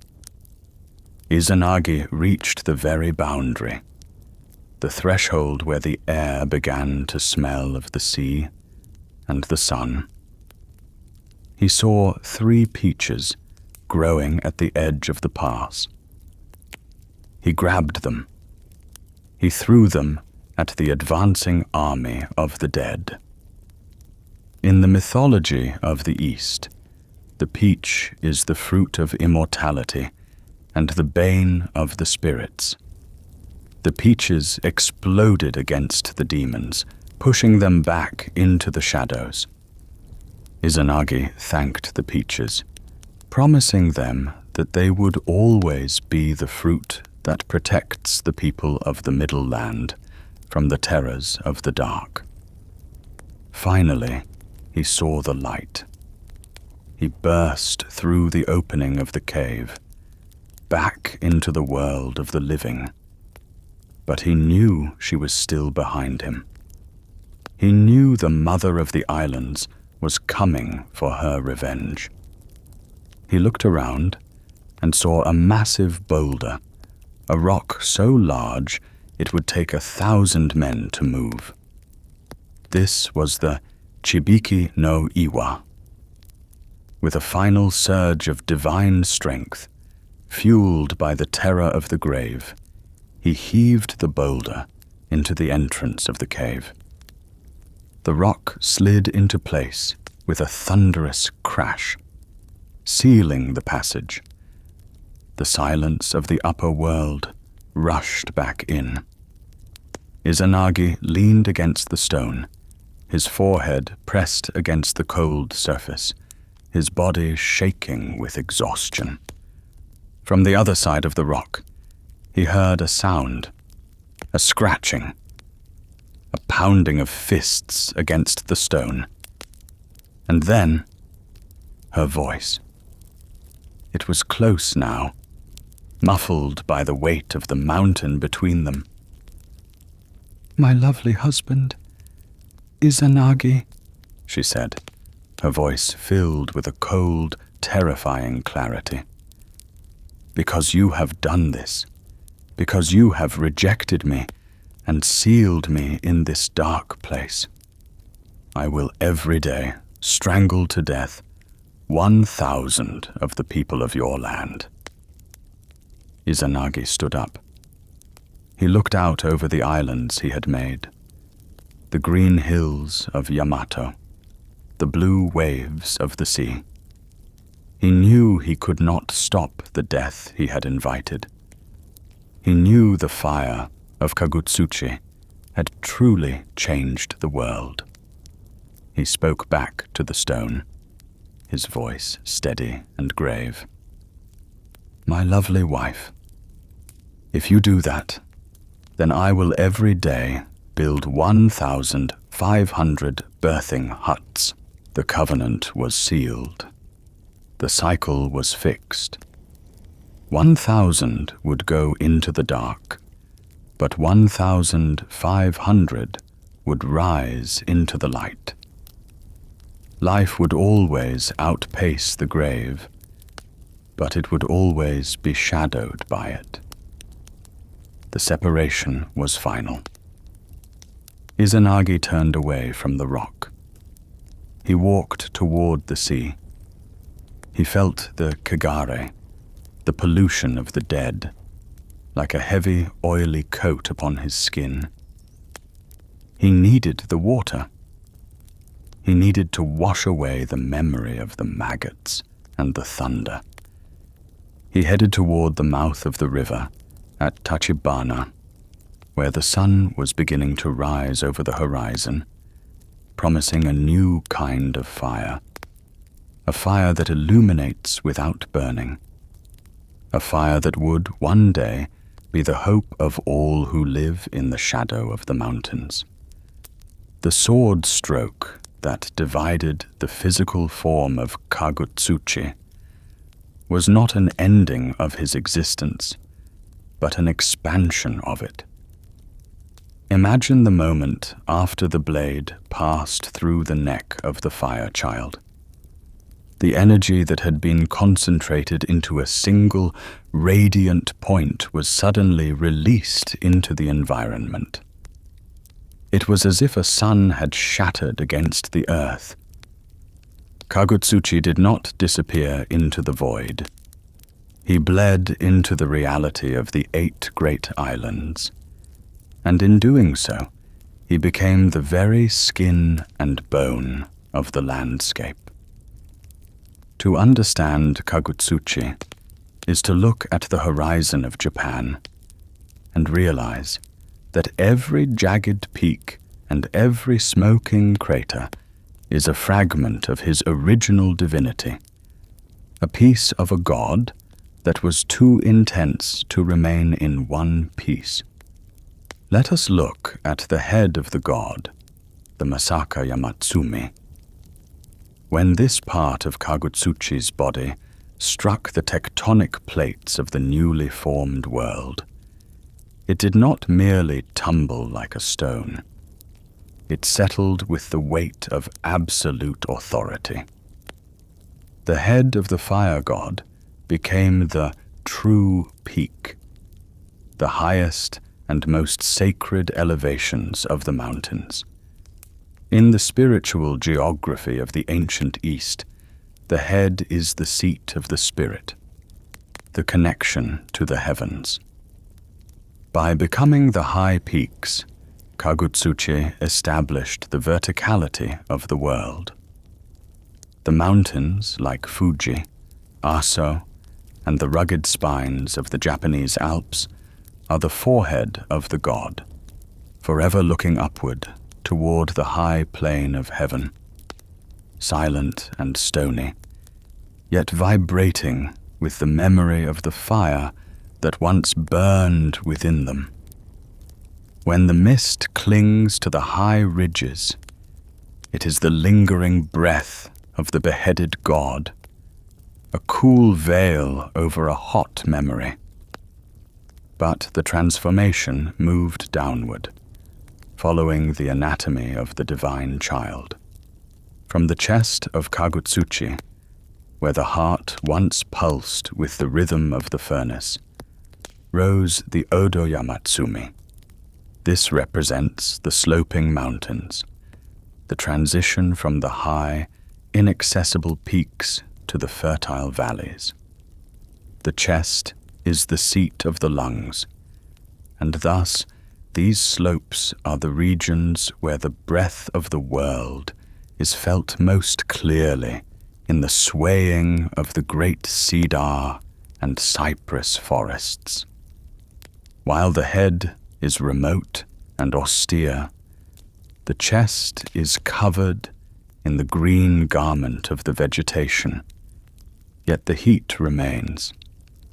If you dig deep into the roots of these slopes, the soil is warm, a reminder that the heart of the god still radiates a faint, underlying warmth that allows the life of the islands to flourish even in the cold of winter. Then there is the belly, the Okayamatsumi, the god of the deep interior. This is perhaps the most visceral and terrifying transformation. The belly of Kagutsuchi was the center of his hunger, the place where the primal fire was most concentrated. When it fell into the earth, it did not cool. It sank beneath the crust, becoming the subterranean chambers of magma and the boiling reservoirs of the deep world. This is the source of the Jigoku, or the hells, the sulphurous vents, the geysers, and the bubbling mud pools that define the volcanic nature of the archipelago. Kagutsuchi's belly is still churning, still digesting the stone of the earth, turning solid rock into liquid light. Every thermal spring that offers healing to a weary traveler is a gift from the belly of the fire god, a regulated dose of the heat that once killed the mother. The limbs of the god, his arms and legs that had reached out for his father in those final seconds, became the peripheral ranges and the coastal cliffs. The Shigiyamatsumi, the dense mountain, and the Hayamatsumi, the swift mountain. These are the fingers and the toes of the god, gripping the edges of the islands, holding the soil against the encroaching sea. These mountains are lower, more accessible, but they are often the most rugged and tangled, protecting the sacred interior like a barrier of stone and thorn. The ancient Japanese understood that they were walking upon a body. When they spoke of climbing a mountain, they were walking on the limbs of Kagutsuchi. When they spoke of mining the ore, they were reaching into his veins. This brings us to the blood. We must consider the path of the blood that dripped from the sword of the executioner. It was not mere fluid. It was the essence of transformation. We know that the blood that hit the rocks produced the deities of the fracture and the root splitting, the spirits of the earthquake. But the blood that remained on the blade and the blood that pooled in the hollows of the hills became something entirely different. It became the origin of iron. In the Shinto world, iron is the metal of the god, and the smithy is a temple because it is the place where the blood of Kagutsuchi is brought back to life. Imagine the ancient blacksmith, the kaji, preparing for his work. He does not see himself as a common laborer. He is a ritualist. He knows that the iron sand he gathers from the riverbeds is the dried, mineralized blood of the fire god. It is cold and silent now, trapped in the form of dark grains. To release the potential within that iron, he must invite the spirit of Kagutsuchi back into the world. He builds his furnace, the tatara, out of the very clay that was born from Izanami's deathbed, and he feeds it with charcoal made from the forests that grow on Kagutsuchi's chest. For 72 hours, the fire is maintained. This is a recreation of the birth of the god. The heat inside the Tatara reaches a temperature that mirrors the intensity of the original womb fire. The workers move in a rhythmic dance, pumping the bellows to provide the fire with the breath it needs to consume. When the furnace is finally broken, an act of violence that mirrors the beheading, they reveal the kera, the bloom of steel. It is a glowing, misshapen mass of metal, pulsating with a red light that is identical to the glow of the infant Kagutsuchi. The blacksmith has performed a miracle of resurrection. He has taken the blood of the god and given it a new, hardened body. From this steel comes the sword. And here, the paradox of the myth is completed. The sword that killed the fire god is now forged from the fire god's own blood. The weapon of the father is made of the substance of the son. This is why the Japanese sword is said to have a soul. It is not just a piece of metal. It is the trapped, disciplined spirit of Kagutsuchi, bound in a form that protects the land rather than burning it. The heat is still there, held within the crystalline structure of the steel, waiting for the moment it is drawn. But what of the fire that was not turned into stone or iron? What of the sparks that flew from the sword and landed in the hearts of men? This is the birth of the hearth. In every traditional Japanese home, there is a space called the irori. It is a square pit in the floor filled with ash, where a fire burns throughout the year. This fire is the domestic avatar of Kagutsuchi. He is no longer the titan of the volcano or the god of the mountain peak. He is the quiet, crackling guest in the center of the room.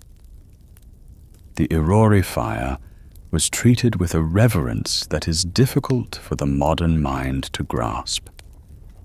It was the source of warmth, the source of food, and the source of light. But it was also the spiritual guardian of the family.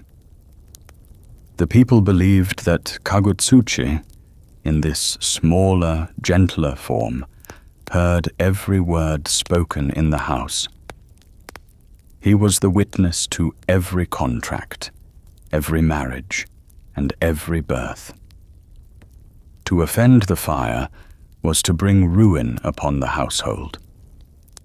There were strict taboos. One must never spit into the fire, never point one's feet toward the hearth, and never throw waste into the flames. The hearth was a miniature temple, and the smoke that rose to the rafters was the god's way of communicating with the heavens.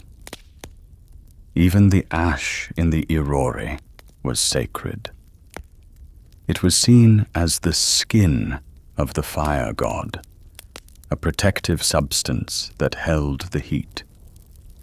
At the end of the day, the fire was not extinguished. It was buried. The glowing coals were covered with ash, allowing them to breathe slowly through the night. This was a form of ritual preservation. By burying the fire, the family was ensuring that the lineage of Kagutsuchi was not broken.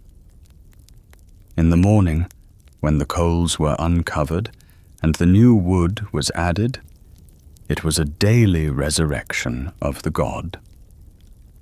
This domestic relationship with fire highlights the essential lesson of the Kagutsuchi myth, that energy, while dangerous, is the foundation of civilization. Without the tragedy of his birth, there would be no warmth in the winter, no cooked food, and no tools to till the soil. The ancient Japanese did not look at Kagutsuchi as a villain or a monster. They looked at him as a sacrifice. His death was the price paid for the modernization of the world. He had to be broken so that we could be whole.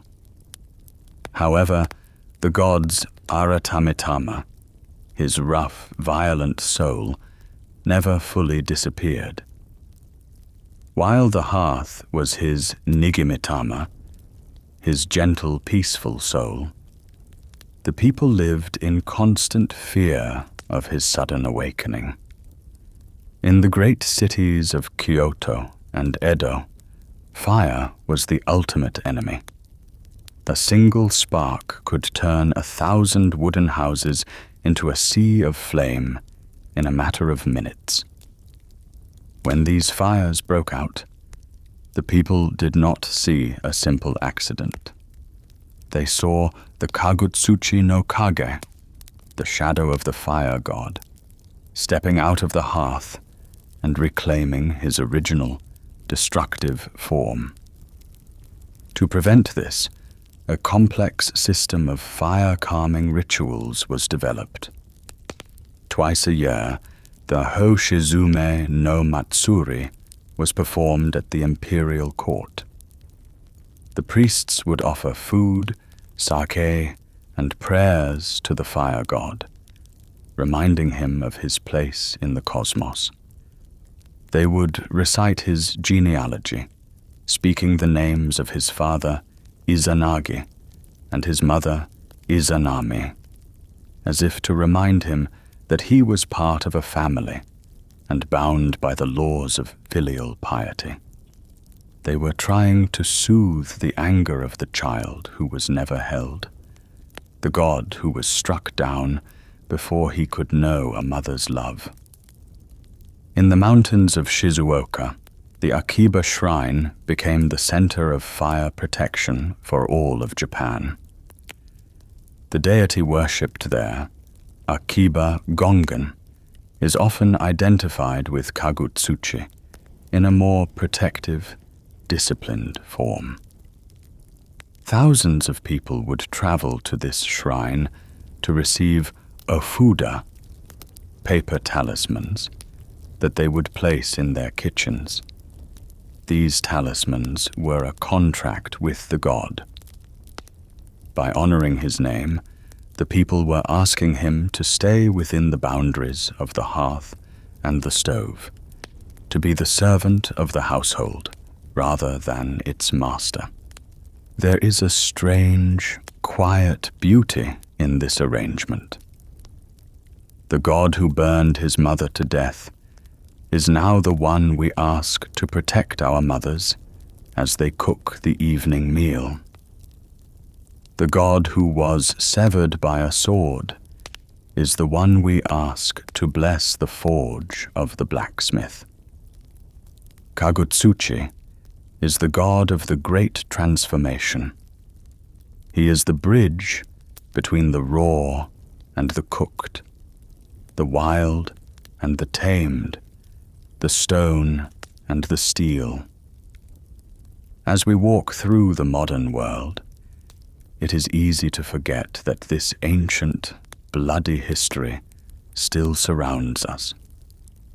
We look at a skyscraper and see glass and steel, but the steel is the blood of Kagutsuchi, purified in the furnace of his memory. We look at a volcano and see a geological feature, but it is the belly of the god, still warm with the hunger of creation.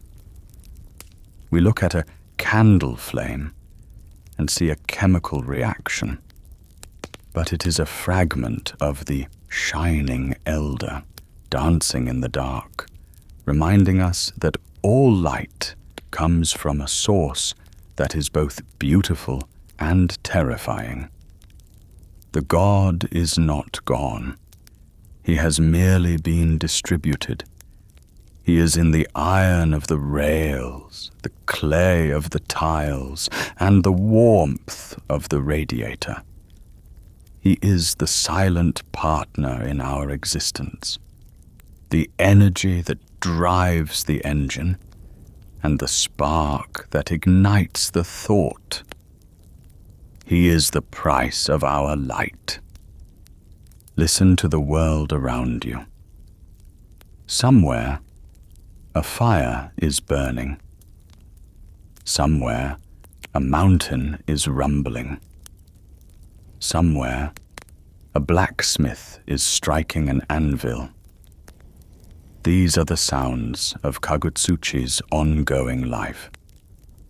He is the fire that cannot be extinguished, for he is the very substance of our world.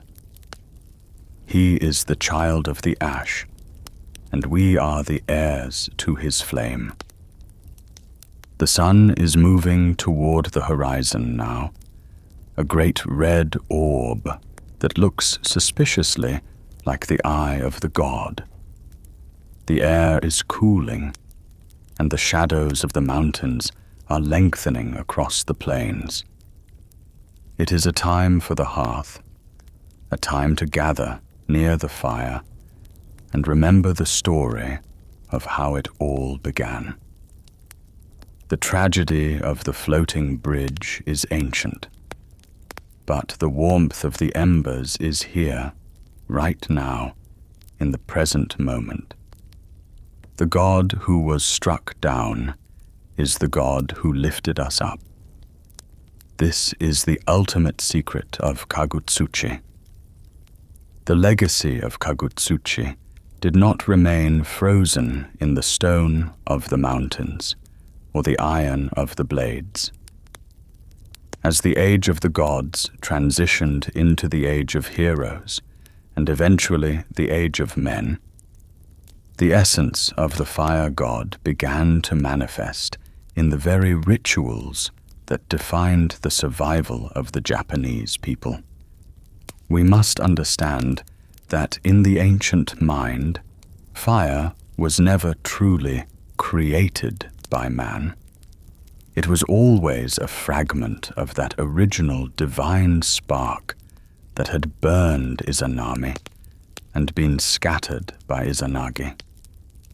Every time a friction stick was turned or a flint was struck, the people were performing a miniature resurrection of Kagutsuchi.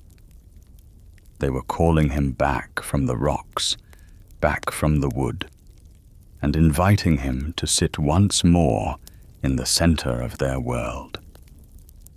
Consider the relationship between Kagutsuchi and the sun goddess, Amaterasu. In the hierarchy of the heavens, Amaterasu is the supreme deity, the refined fire of the sky that nourishes the rice and maintains the order of the day. But her power is inextricably linked to the raw, untamed energy of her older brother.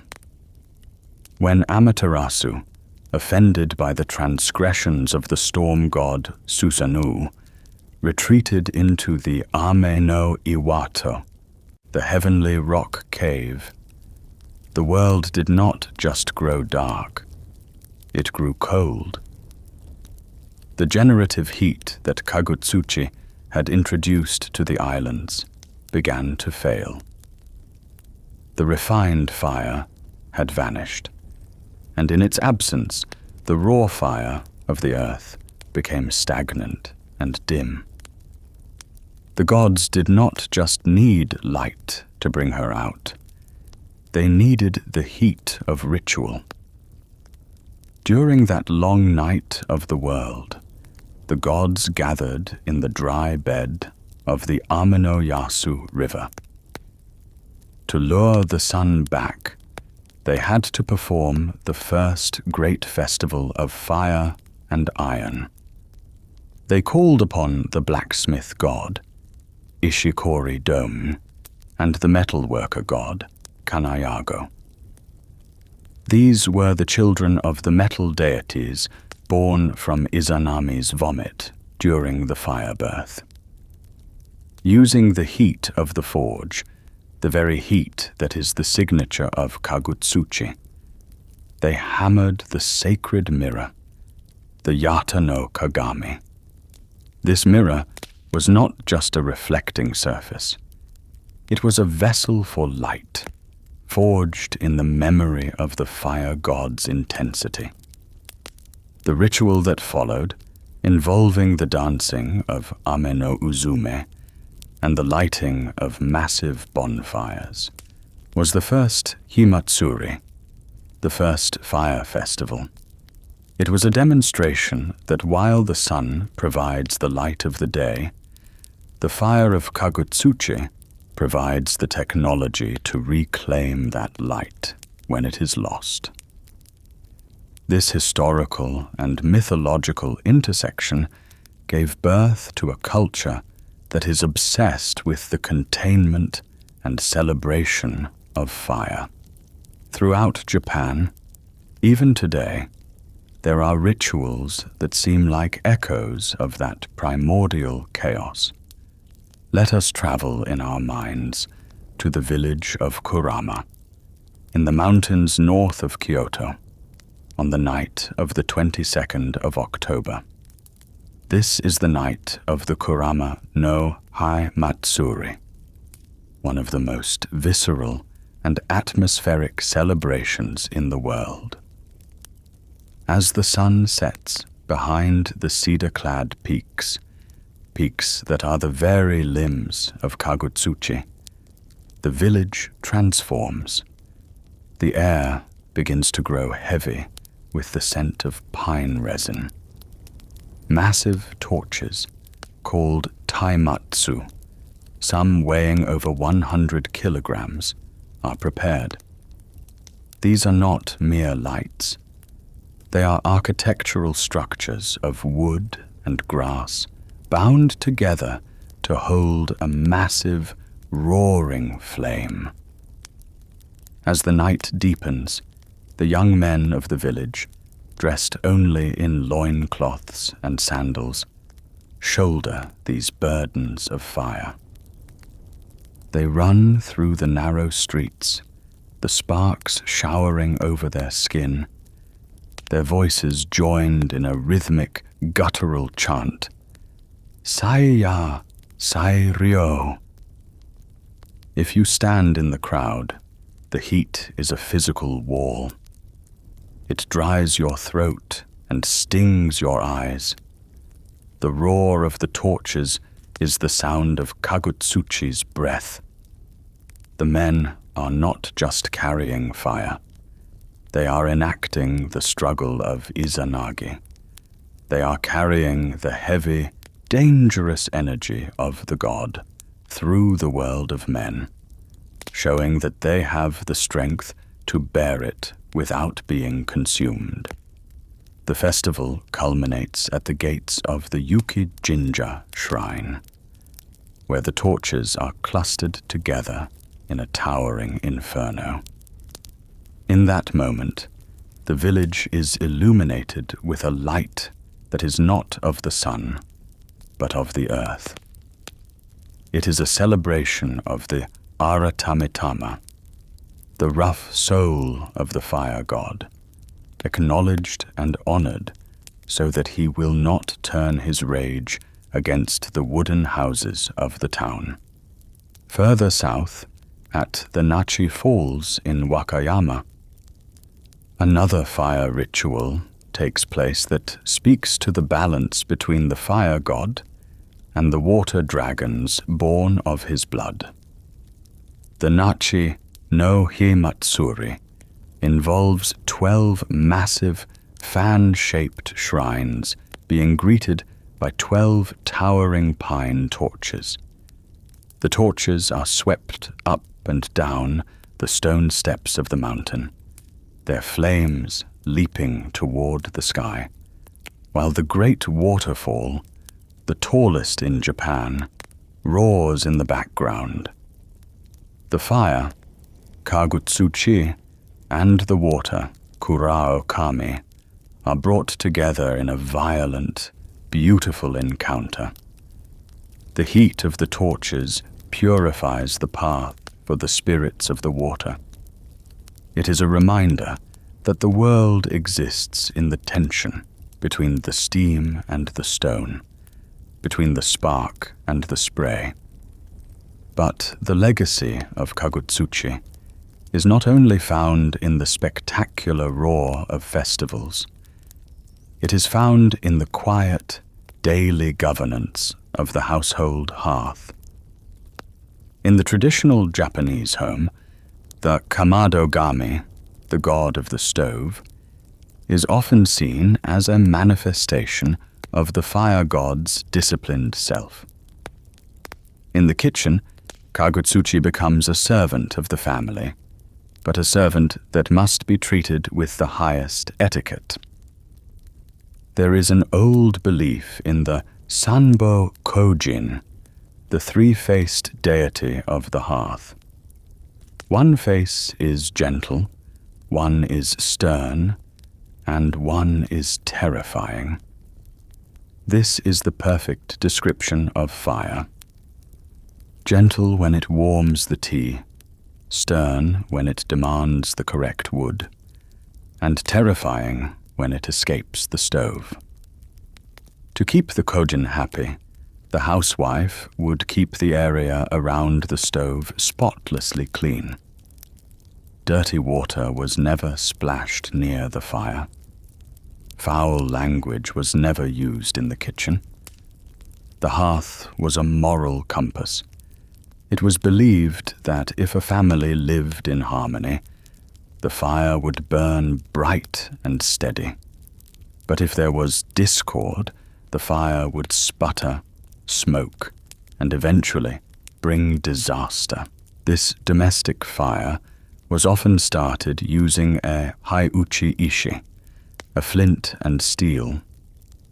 The act of striking the spark was itself a sacred gesture. The sparks were seen as living shards of the god. Before lighting the evening fire, the elder of the house might strike the flint over the shoulders of a family member leaving for a journey, a ritual called kiribi. This showered the person with divine sparks, a protective layer of Kagutsuchi's energy that would ward off the kegare, or the evil spirits of the road. The fire that had once been a source of death for the mother had now become a shield for the children. We must also consider the role of the Hoshizume, the fire-calming rituals that were codified during the Nara and Heian periods. The capital cities of Japan, Heijō-kyo and later Heian-kyo, were built almost entirely of wood and thatch. They were essentially large-scale fuel piles. The fear of fire was so great that it shaped the very laws of the land. If a person accidentally started a fire that burned their neighbor's house, the punishment was severe. If the fire reached the imperial palace, it was considered a national catastrophe, a sign that the gods had withdrawn their protection. The Hoshizume no Matsuri was performed twice a year at the four corners of the city. The ritual involved the recitation of a norito, a formal prayer that recounted the entire story of Kagutsuchi's birth and death. The priests would stand before a ritual fire and address the god directly. They would tell him, "You were born from the body of the great mother Izanami, and you caused her to pass to the land of Yomi. Your father Izanagi, in his grief, took the sword and divided your body. From your blood and your limbs, the mountains and the dragons were made." By speaking the god's history, the priests were exercising a form of kotodama, the power of the word. They believed that by defining the god's origins, they could bind him to his function. They would offer him specific gifts to keep him satisfied: blue cloth, white cloth, and spirits of the earth. They would pray, "Do not be the fire that consumes the roof. Be the fire that stays in the charcoal. Do not be the fire that leaps in the wind. Be the fire that sleeps in the ash." This was an ongoing negotiation between a civilization and a god who could destroy it in a single afternoon. The connection between Kagutsuchi and the shaping of the world extends into the realm of the artisan. We have spoken of the blacksmith, but we must also speak of the potter. The ceramic traditions of Japan, Bizen, Shigaraki, Karatsu, are all children of the fire god.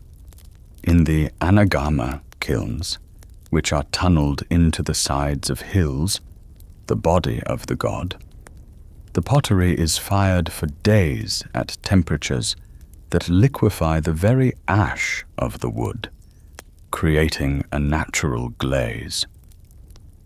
The potter, like the blacksmith, enters a state of spiritual communion with Kagutsuchi. During the firing, he does not control the result. He negotiates with the flame. The yohen, or the change in the kiln, is seen as the direct thumbprint of the god. When a piece of pottery emerges from the cooling kiln with a flash of red or a splash of deep orange, the potter says that the fire god has kissed the clay. These marks are prized because they are a tangible link to the primordial heat. The fire that once burned the womb of Izanami now burns the surface of the vase, creating a beauty that no human hand could paint. This transformation of the destructive birth into creative industry is the core of the Kagutsuchi legacy. He is the god of the transition.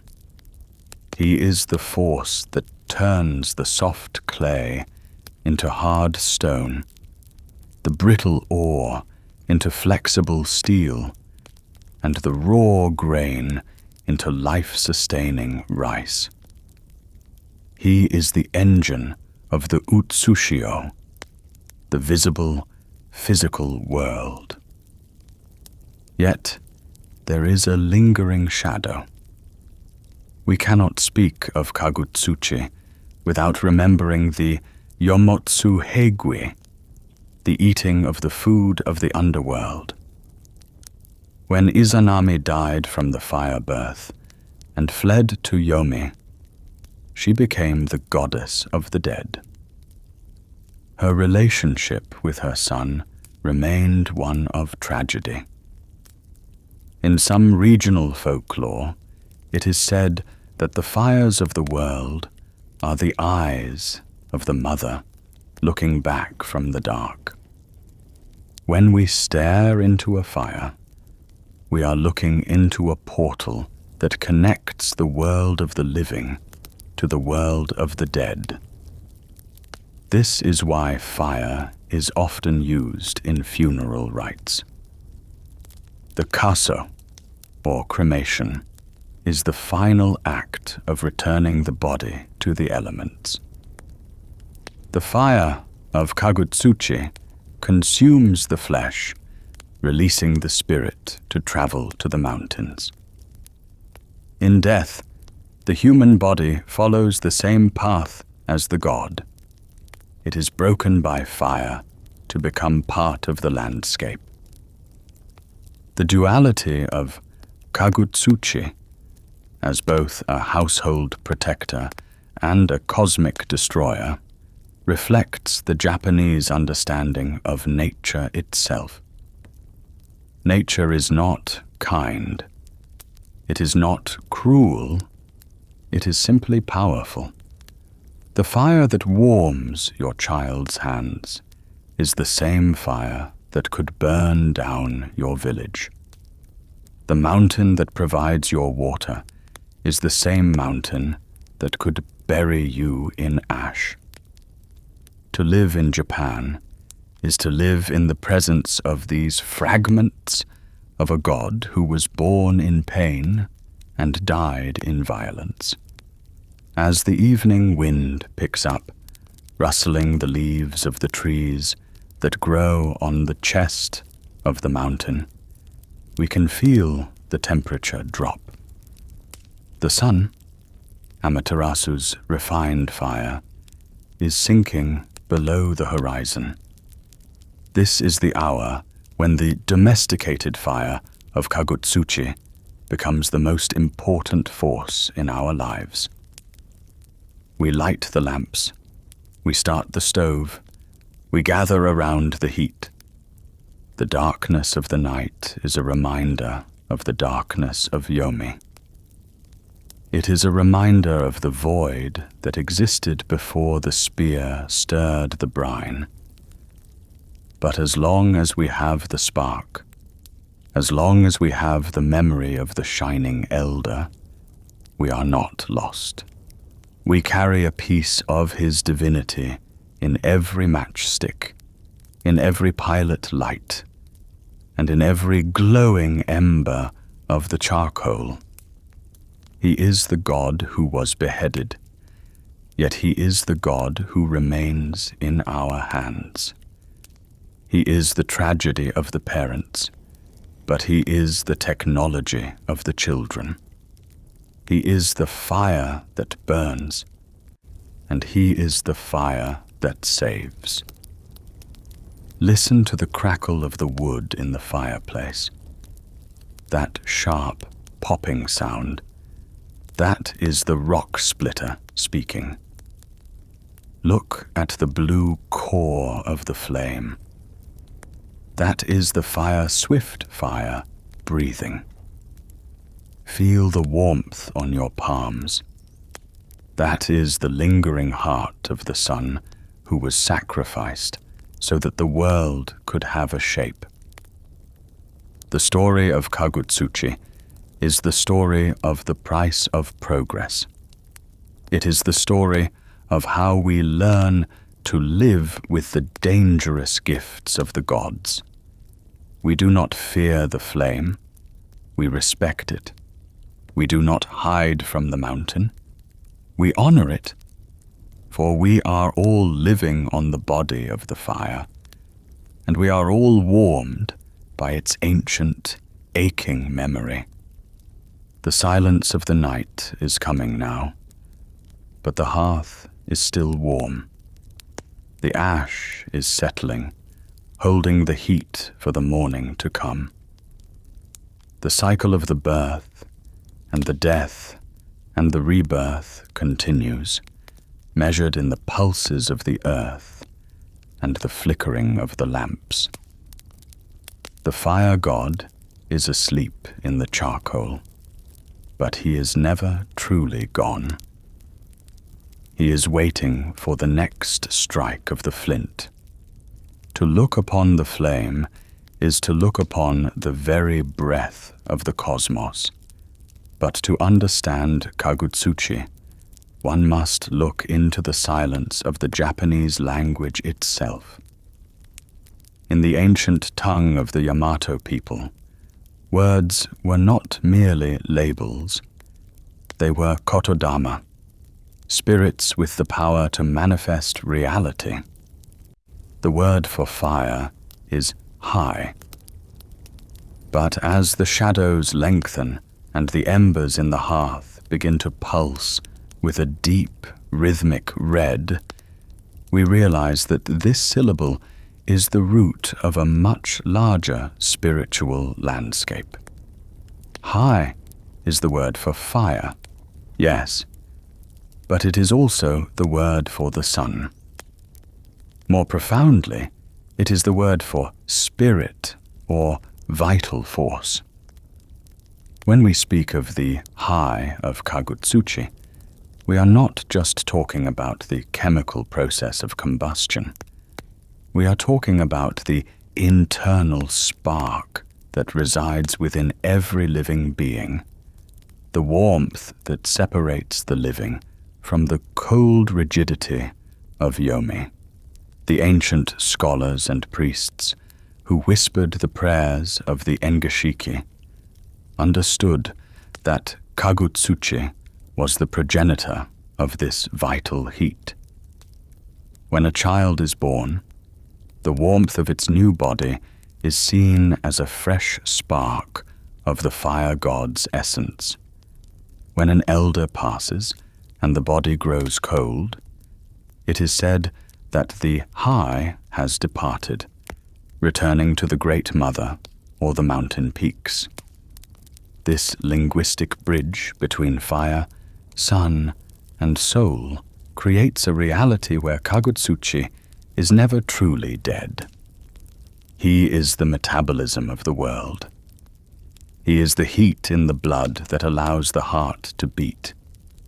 He is the burning elder who remains young in every new life.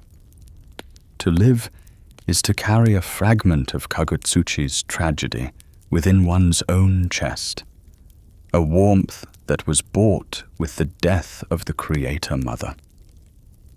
In the alternative records of the Nihon Shoki, the chronicles of Japan, the death of Kagutsuchi is described with subtle variations that deepen our understanding of his elemental reach.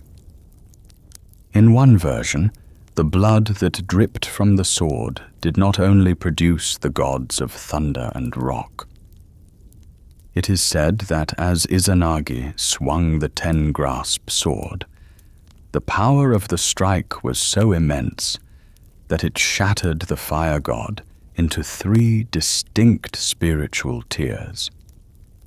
From these fragments, the princes of the mountains and the princes of the moors were born. These are the no Miko, the spirits of the open fields and the uncultivated plains. This detail is essential because it shows that Kagutsuchi's energy is not limited to the towering volcanoes. It is also in the dry grass of the autumn fields, waiting to be ignited by the sun. It is in the no-bai, the plains fire that clears the old growth to make room for the new.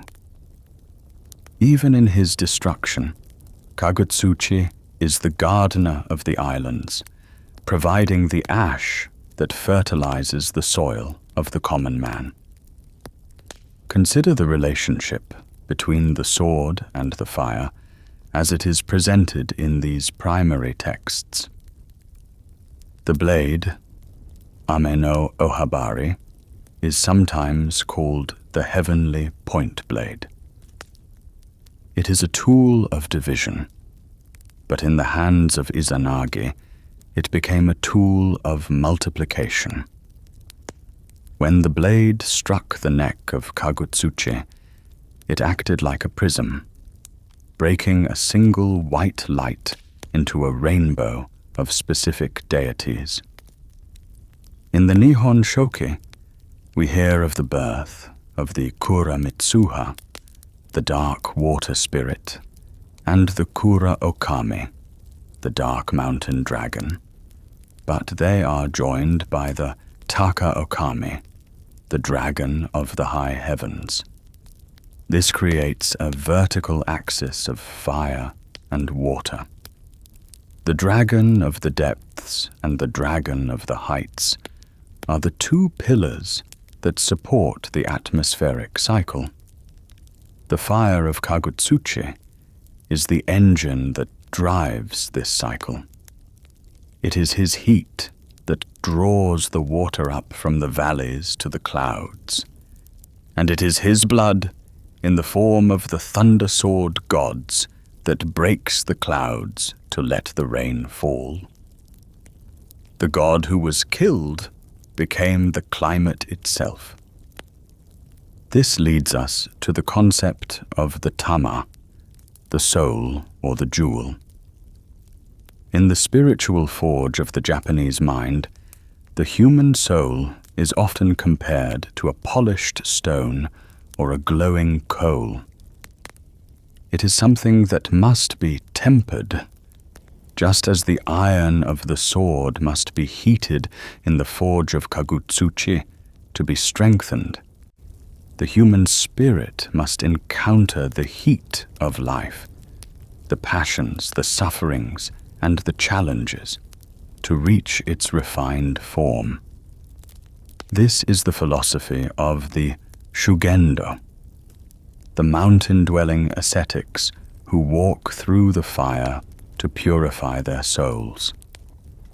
They climb the mountains of Kagutsuchi, often walking over beds of glowing charcoal, in a ritual called Saitogoma. As their bare feet touch the heat, they are not just testing their physical endurance. They are communicating with the fire god. They are asking Kagutsuchi to burn away the kegare, the spiritual dross, and leave behind only the pure, tempered high of the spirit. The fire is the ultimate witness. In the ancient judicial systems of Japan, fire was used as a lie detector.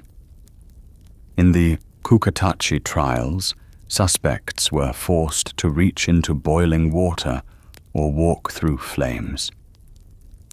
It was believed that Kagutsuchi, as the son of the Great Mother, knew the truth of all things. If a person was pure of heart, the fire would not burn them. If they were clouded by falsehood, the heat would claim them. The fire god was the guardian of the social order, a moral heat that could distinguish between the sincere and the deceptive. He is the unblinking eye of the hearth, watching the family in the dark, knowing the secrets whispered when the lamps are low. But we must also speak of the brilliance, the en, or kagayaki, of the god. The name Kagutsuchi is often translated as shining elder, or radiant force. This radiance is a specific kind of light. It is the light of the kagaru, the heat shimmer that rises from the ground on a hot summer day. When you look across a field and see the air itself dancing and distorting the horizon, you are seeing the ghost of the god. The ancient Japanese called this the silk of the dragon, or the breath of the fire child.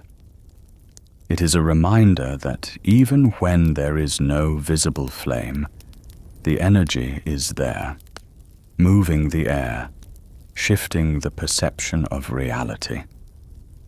Kagutsuchi is the god of the mirage, the god who shows us that the world is not as solid as it seems, but is a shifting, vibrating field of energy. In the Izumo Fudoki, the ancient records of the Izumo province, there are mentions of fire peaks where the earth itself was said to glow at night. These were not always active volcanoes. They were places where the spirit of Kagutsuchi was thought to be particularly close to the surface. The people of these regions did not approach these places with fear, but with a quiet, somber awe. They believed that these spots were the portholes to the internal forge of the world. They would leave offerings of rice and sake at the base of these glowing hills, not to feed the fire, but to acknowledge the hospitality of the god. We are guests on his body, after all. We are the travelers who stay for a night in a palace made of his cooled lava. This sense of hospitality extends to the very structure of the Japanese language regarding the sun. The sun is Ni no Maru, or simply high. But the sun is also Amaterasu's mirror. If Amaterasu is the light, Kagutsuchi is the heat. One cannot exist without the other. Without heat, light is cold and sterile, like the light of a distant star. Without light, heat is dark and suffocating, like the depths of Yomi. The tragedy of Kagutsuchi's birth and death was the moment these two forces were separated. Before his birth, the light and the heat were one, held within the body of Izanami. When he was born, the heat became a separate, violent entity. When he was killed, the heat was scattered. It was only during the Misogi of Izanagi that the light was finally purified and elevated to the heavens in the form of Amaterasu. But the heat remained behind, in the mountains, in the iron, and in the hearth. Therefore, every human activity that involves fire is a symbolic attempt to reunite the light of the sun with the heat of the earth. When a potter fires a kiln, they are bringing the sun down into the dark chamber of the mountains. When a blacksmith forges a blade, they are using the heat of the god to create a mirror finish that reflects the skipis. We are the weavers of the flame, trying to mend the tear that was made when the 10-grasp sword was swung. This is the great work of Japanese culture, the taming of the fire without extinguishing its spirit. As we sit by the fire tonight, listen to the subtle shifts in the sound of the burning wood. There is the sharp crack of the splitting timber, the voice of the rock splitter. There is the low, steady hum of the bed of coals, the heartbeat of the deep interior. And there is the occasional, sudden flare of a spark, the blink of the swift fire. These are not just sounds. They are a conversation in a language that is millions of years older than human speech. It is the language of the high, the syllable of creation and destruction. The fire god is a tragic figure because he is the only god who never knew a mother's embrace. He was born into the world and met immediately by the sword. He was never nurtured, only feared. Yet, He provides the warmth for every nursery in Japan. He was never fed at the breast, yet he provides the heat to cook every meal. He is the ultimate Giri, the god of duty and debt. We owe our existence to his sacrifice. We owe our tools to his blood. We owe our warmth to his death. In the deep winter, when the snow piles high against the paper screens of the house, and the wind from the dense mountain howls in the eaves, the presence of Kagutsuchi is the only thing that stands between us and the land of roots. The hearth fire is our small, glowing fortress.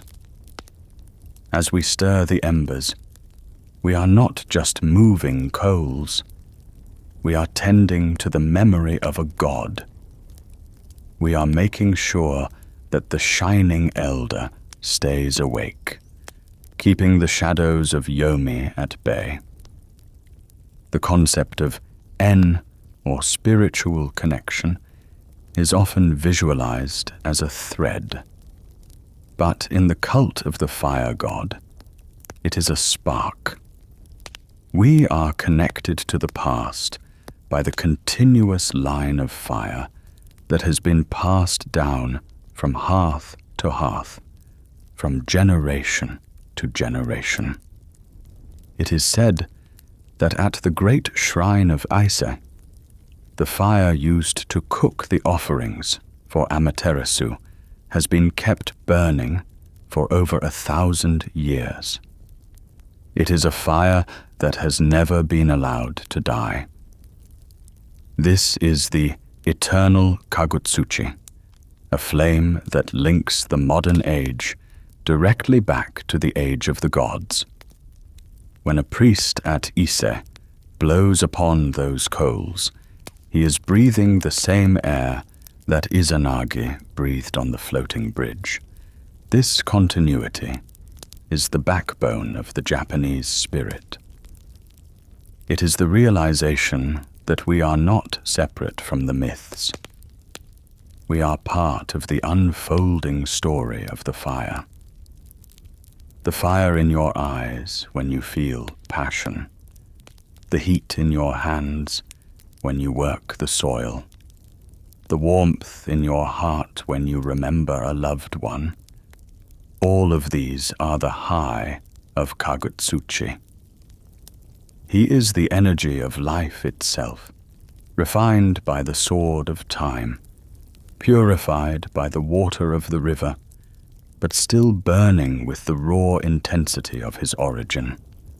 The darkness is deep now, and the world outside is silent, locked in the cold embrace of the night. But here, by the hearth, the air is warm. The light is soft. The god of the fire is resting, his violent aratamitama stilled by the prayers of the evening. He is the guardian of our sleep, the silent watcher of our dreams. He is the fire that does not burn the house, but lights the way home. Listen to the breath of the world one more time. It is the slow, rhythmic pulsing of the earth's internal heat. It is the sound of the true peak dreaming. It is the sound of the God who became the land. We are safe, for we are held in the arms of the mountain, warmed by the heart of the fire. The tragedy is over, and the legacy is our life. The embers are glowing, a deep, resonant crimson. They are the eyes of the child, no longer angry but peaceful in the ash. The fire is the teacher, and the lesson is simple. To shine, we must be willing to burn. To live, we must be willing to change. To be whole, we must accept being broken. The descent of the sun into the western mountains marks more than just the end of a day. It is a ritualistic return to the roots of the world.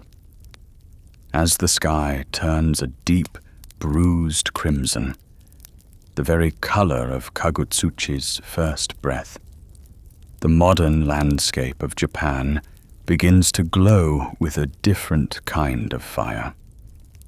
From the neon pulses of the Shinjuku district to the solitary lanterns flickering in the mountain passes of Nagano, the energy of the beheaded god is everywhere. We have journeyed through the ash and the blood, through the halls of the living and the caves of the dead. But the final secret of Kagutsuchi lies in how his violent energy became the stabilized foundation of a civilization. He is the silent, glowing engine of the Utsushio, the manifest world, and his presence is woven into the very objects that define the sovereignty of the islands.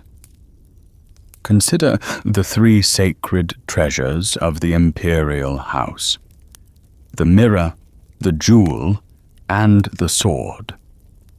These deities are not merely artifacts, they are the distilled essences of the mythic age. The Yata no Kagami, the mirror, represents the light of Amaterasu, but it was forged in the heat of the fire god's legacy. The Yasakani no Magatama, the jewel, represents the fertility of the earth, a fertility bought with the death of Izanami. But it is the third treasure, the Kusanagi no Tsurugi, the grass-cutting sword, that carries the most direct weight of Kagutsuchi's blood. It was found within the body of a dragon, a beast born from the fire god's scattered energy, and it mirrors the 10-grasp sword that originally severed the fire god's head. To hold the sword is to hold the disciplined power of the fire. The Emperor of Japan, in the spiritual sense, is the ultimate master of the hearth, the one who ensures that the destructive rage of Kagutsuchi remains converted into the protective heat of the nation. This continuity is nowhere more visible than at the Ise Grand Shrine, the spiritual center of the nation. Deep within the sacred precincts, where the ancient cedars grow on the chest of the mountain, a fire is kept that is unlike any other. This is the imibi, the pure fire produced through the ancient method of enshubitsu. The priests do not use matches or lighters. They use a fire drill made of hinoki wood, the hinoki, or the tree of fire. As the priest turns the drill, the friction creates heat. This friction is a direct imitation of the spear stirring the brine, and the smoke that rises is the first breath of a new Kagutsuchi. This fire is used to cook the daily offerings for the sun goddess. It is a beautiful, eternal paradox. The sun goddess, who represents the highest order, is fed by the fire of the brother whose birth caused the greatest chaos. It is a daily reconciliation. Every morning and every evening, the heat of the earth is brought into service of the light of the sky. The fire god is the master of the Ma. the sacred space between things. In the architecture of the Japanese temple and the traditional house, the space is defined by its ability to hold the warmth. The heavy, sweeping roofs are designed to capture the rising heat of the hearth, creating a microclimate of divine comfort in the midst of the winter cold. This held heat is the presence of Kagutsuchi. He is the one who makes the space habitable. He is the god of the uchi, the interior, the domestic sanctuary. Without him, the house is just a collection of wood and stone, cold and indifferent as the caves of Yomi. He provides the aura, the spiritual glow that makes a place feel alive. But we must also look at the darker side of this modernization. In the transition from the hearth fire to the industrial engine, the name of Kagutsuchi has been hidden, but his function has expanded. The great steel mills of Kyushu and the automotive factories of Nagoya are the modern Tatara forges. They consume the earth's blood, the iron, and the earth's breath, the coal and gas, to create the tools of the contemporary age. The roar of the jet engine and the hum of the power plant are the technological voices of the fire god. We have built a world that is powered by the very force that Izanagi tried to extinguish. We have realized that the fire cannot be killed. It can only be channeled. Our entire global civilization is a massive, complex attempt to manage the aratamitama of Kagutsuchi, to keep the explosion contained within the cylinder and the heat contained within the wire. This management requires a high level of spiritual discipline, a modern Misogi. Just as Izanagi had to wash away the pollution of the fire birth, we must wash away the kegare of our industrial heat. We do this through the preservation of nature, through the honoring of the mountains, and through the quiet moments of reflection by the fire. The popularity of takibi, or the simple act of watching a campfire in modern Japan, is a testament to this deep, ancestral need. People flee the electric light of the cities to sit in the dark and stare at a small flame. They are not just relaxing. They are performing a ritual of connection. They are looking into the face of the shining elder and finding a sense of peace that the sun cannot provide. The fire allows us to be small. It allows us to be vulnerable. In the circle of the firelight, the vast, terrifying mountains are pushed back, and for a few hours we are back on the self-curdling island, safe in the presence of the spark. The etymology of the fire god's name continues to haunt the Japanese soul. Kagu means to shine, but it also relates to the scent, the kagawashi, or the fragrant. Fire has a smell. It is the smell of the pine needle, the smell of the roasted grain, and the smell of the incense that carries our prayers to the ancestors. Kagutsuchi is the god of the fragrant brilliance. He is the sensory experience of divinity. When we smell the smoke of a shrine or the aroma of a home-cooked meal, we are encountering the god of the hearth. He He is the one who turns the raw substance of the world into something that can be appreciated by the human spirit. He is the chef of the cosmos. As we reach the final movement of this saga, we must consider the human condition itself. We are, in many ways, the children of Kagutsuchi. Our bodies are warm. Our minds are full of sparks of inspiration. Our history is a trail of smoke and steel. We carry the fire within us, and like the god, we are often destroyed by our own intensity. We burn with passion, we burn with anger, and eventually our high departs, and we grow cold. The story of Kagutsuchi is the story of the shortness of life and the greatness of energy. It teaches us that to be alive is to be in a state of consumption. We are burning our time, burning our resources, and burning our very cells to create the light of our consciousness.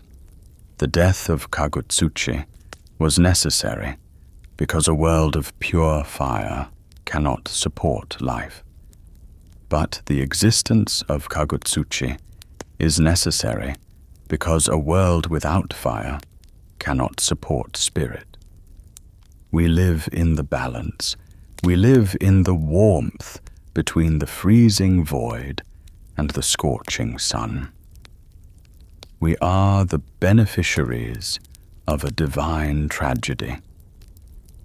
The mother Izanami gave her life so that we could have the energy to build, and the father Izanagi gave his peace so that we could have the discipline to rule. Look one last time at the mountain on the horizon. It is silent now. The sun has vanished, and the stars, those distant, cold fires, are beginning to emerge. The mountain is dark, a massive, brooding shadow. But deep beneath that shadow, in the belly of the god, the fire is still there. It is waiting. It is the potential of the future. It is the promise that the earth is not a dead thing, but a living, breathing entity that still remembers the touch of the spear. The hearth in your home is growing dim. The wood has turned to charcoal, and the charcoal is turning to ash. This is the natural progression of the god's life. From the light to the heat, from the heat to the ember, and from the ember to the memory. But do not be afraid of the darkness. Beneath the ash, the high is still sleeping. It is the koshibi, the hidden fire. With a single breath, with a single strike of the heart, it can be brought back. The story of the fire god is a circle. It begins in the water. It passes through the sword. It settles in the mountain, and it returns to the hearth. It is a story that has no end, as long as there is a single person left to strike a match or tell a tale. We are the keepers of the flame. We are the ones who carry the shining elder into the future. The wind is cold now, whispering through the trees, carrying the scent of the coming snow. But the room is warm. The story is complete. The fire has told us everything it knows. It has told us of the mother's pain and the father's rage. It has told us of the dragon's reign and the blacksmith's hammer. It has told us that we are made of the same substance as the stars and the mountains. Listen to the silence. It is not the silence of Yomi. It is the silence of a world that is warm, a world that is safe, a world that is loved. The god of the fire is resting. The guardian of the islands is at peace. Thank you for journeying with me through the long, scorched history of the Japanese soul. If you found warmth in these words, and if you wish to continue exploring the ancient hearths of our ancestors, please leave a like and subscribe to Hearths of Myths. May your path be illuminated by the sun. May your home be warmed by the hearth. And may the fire within you never go out. Sleep well.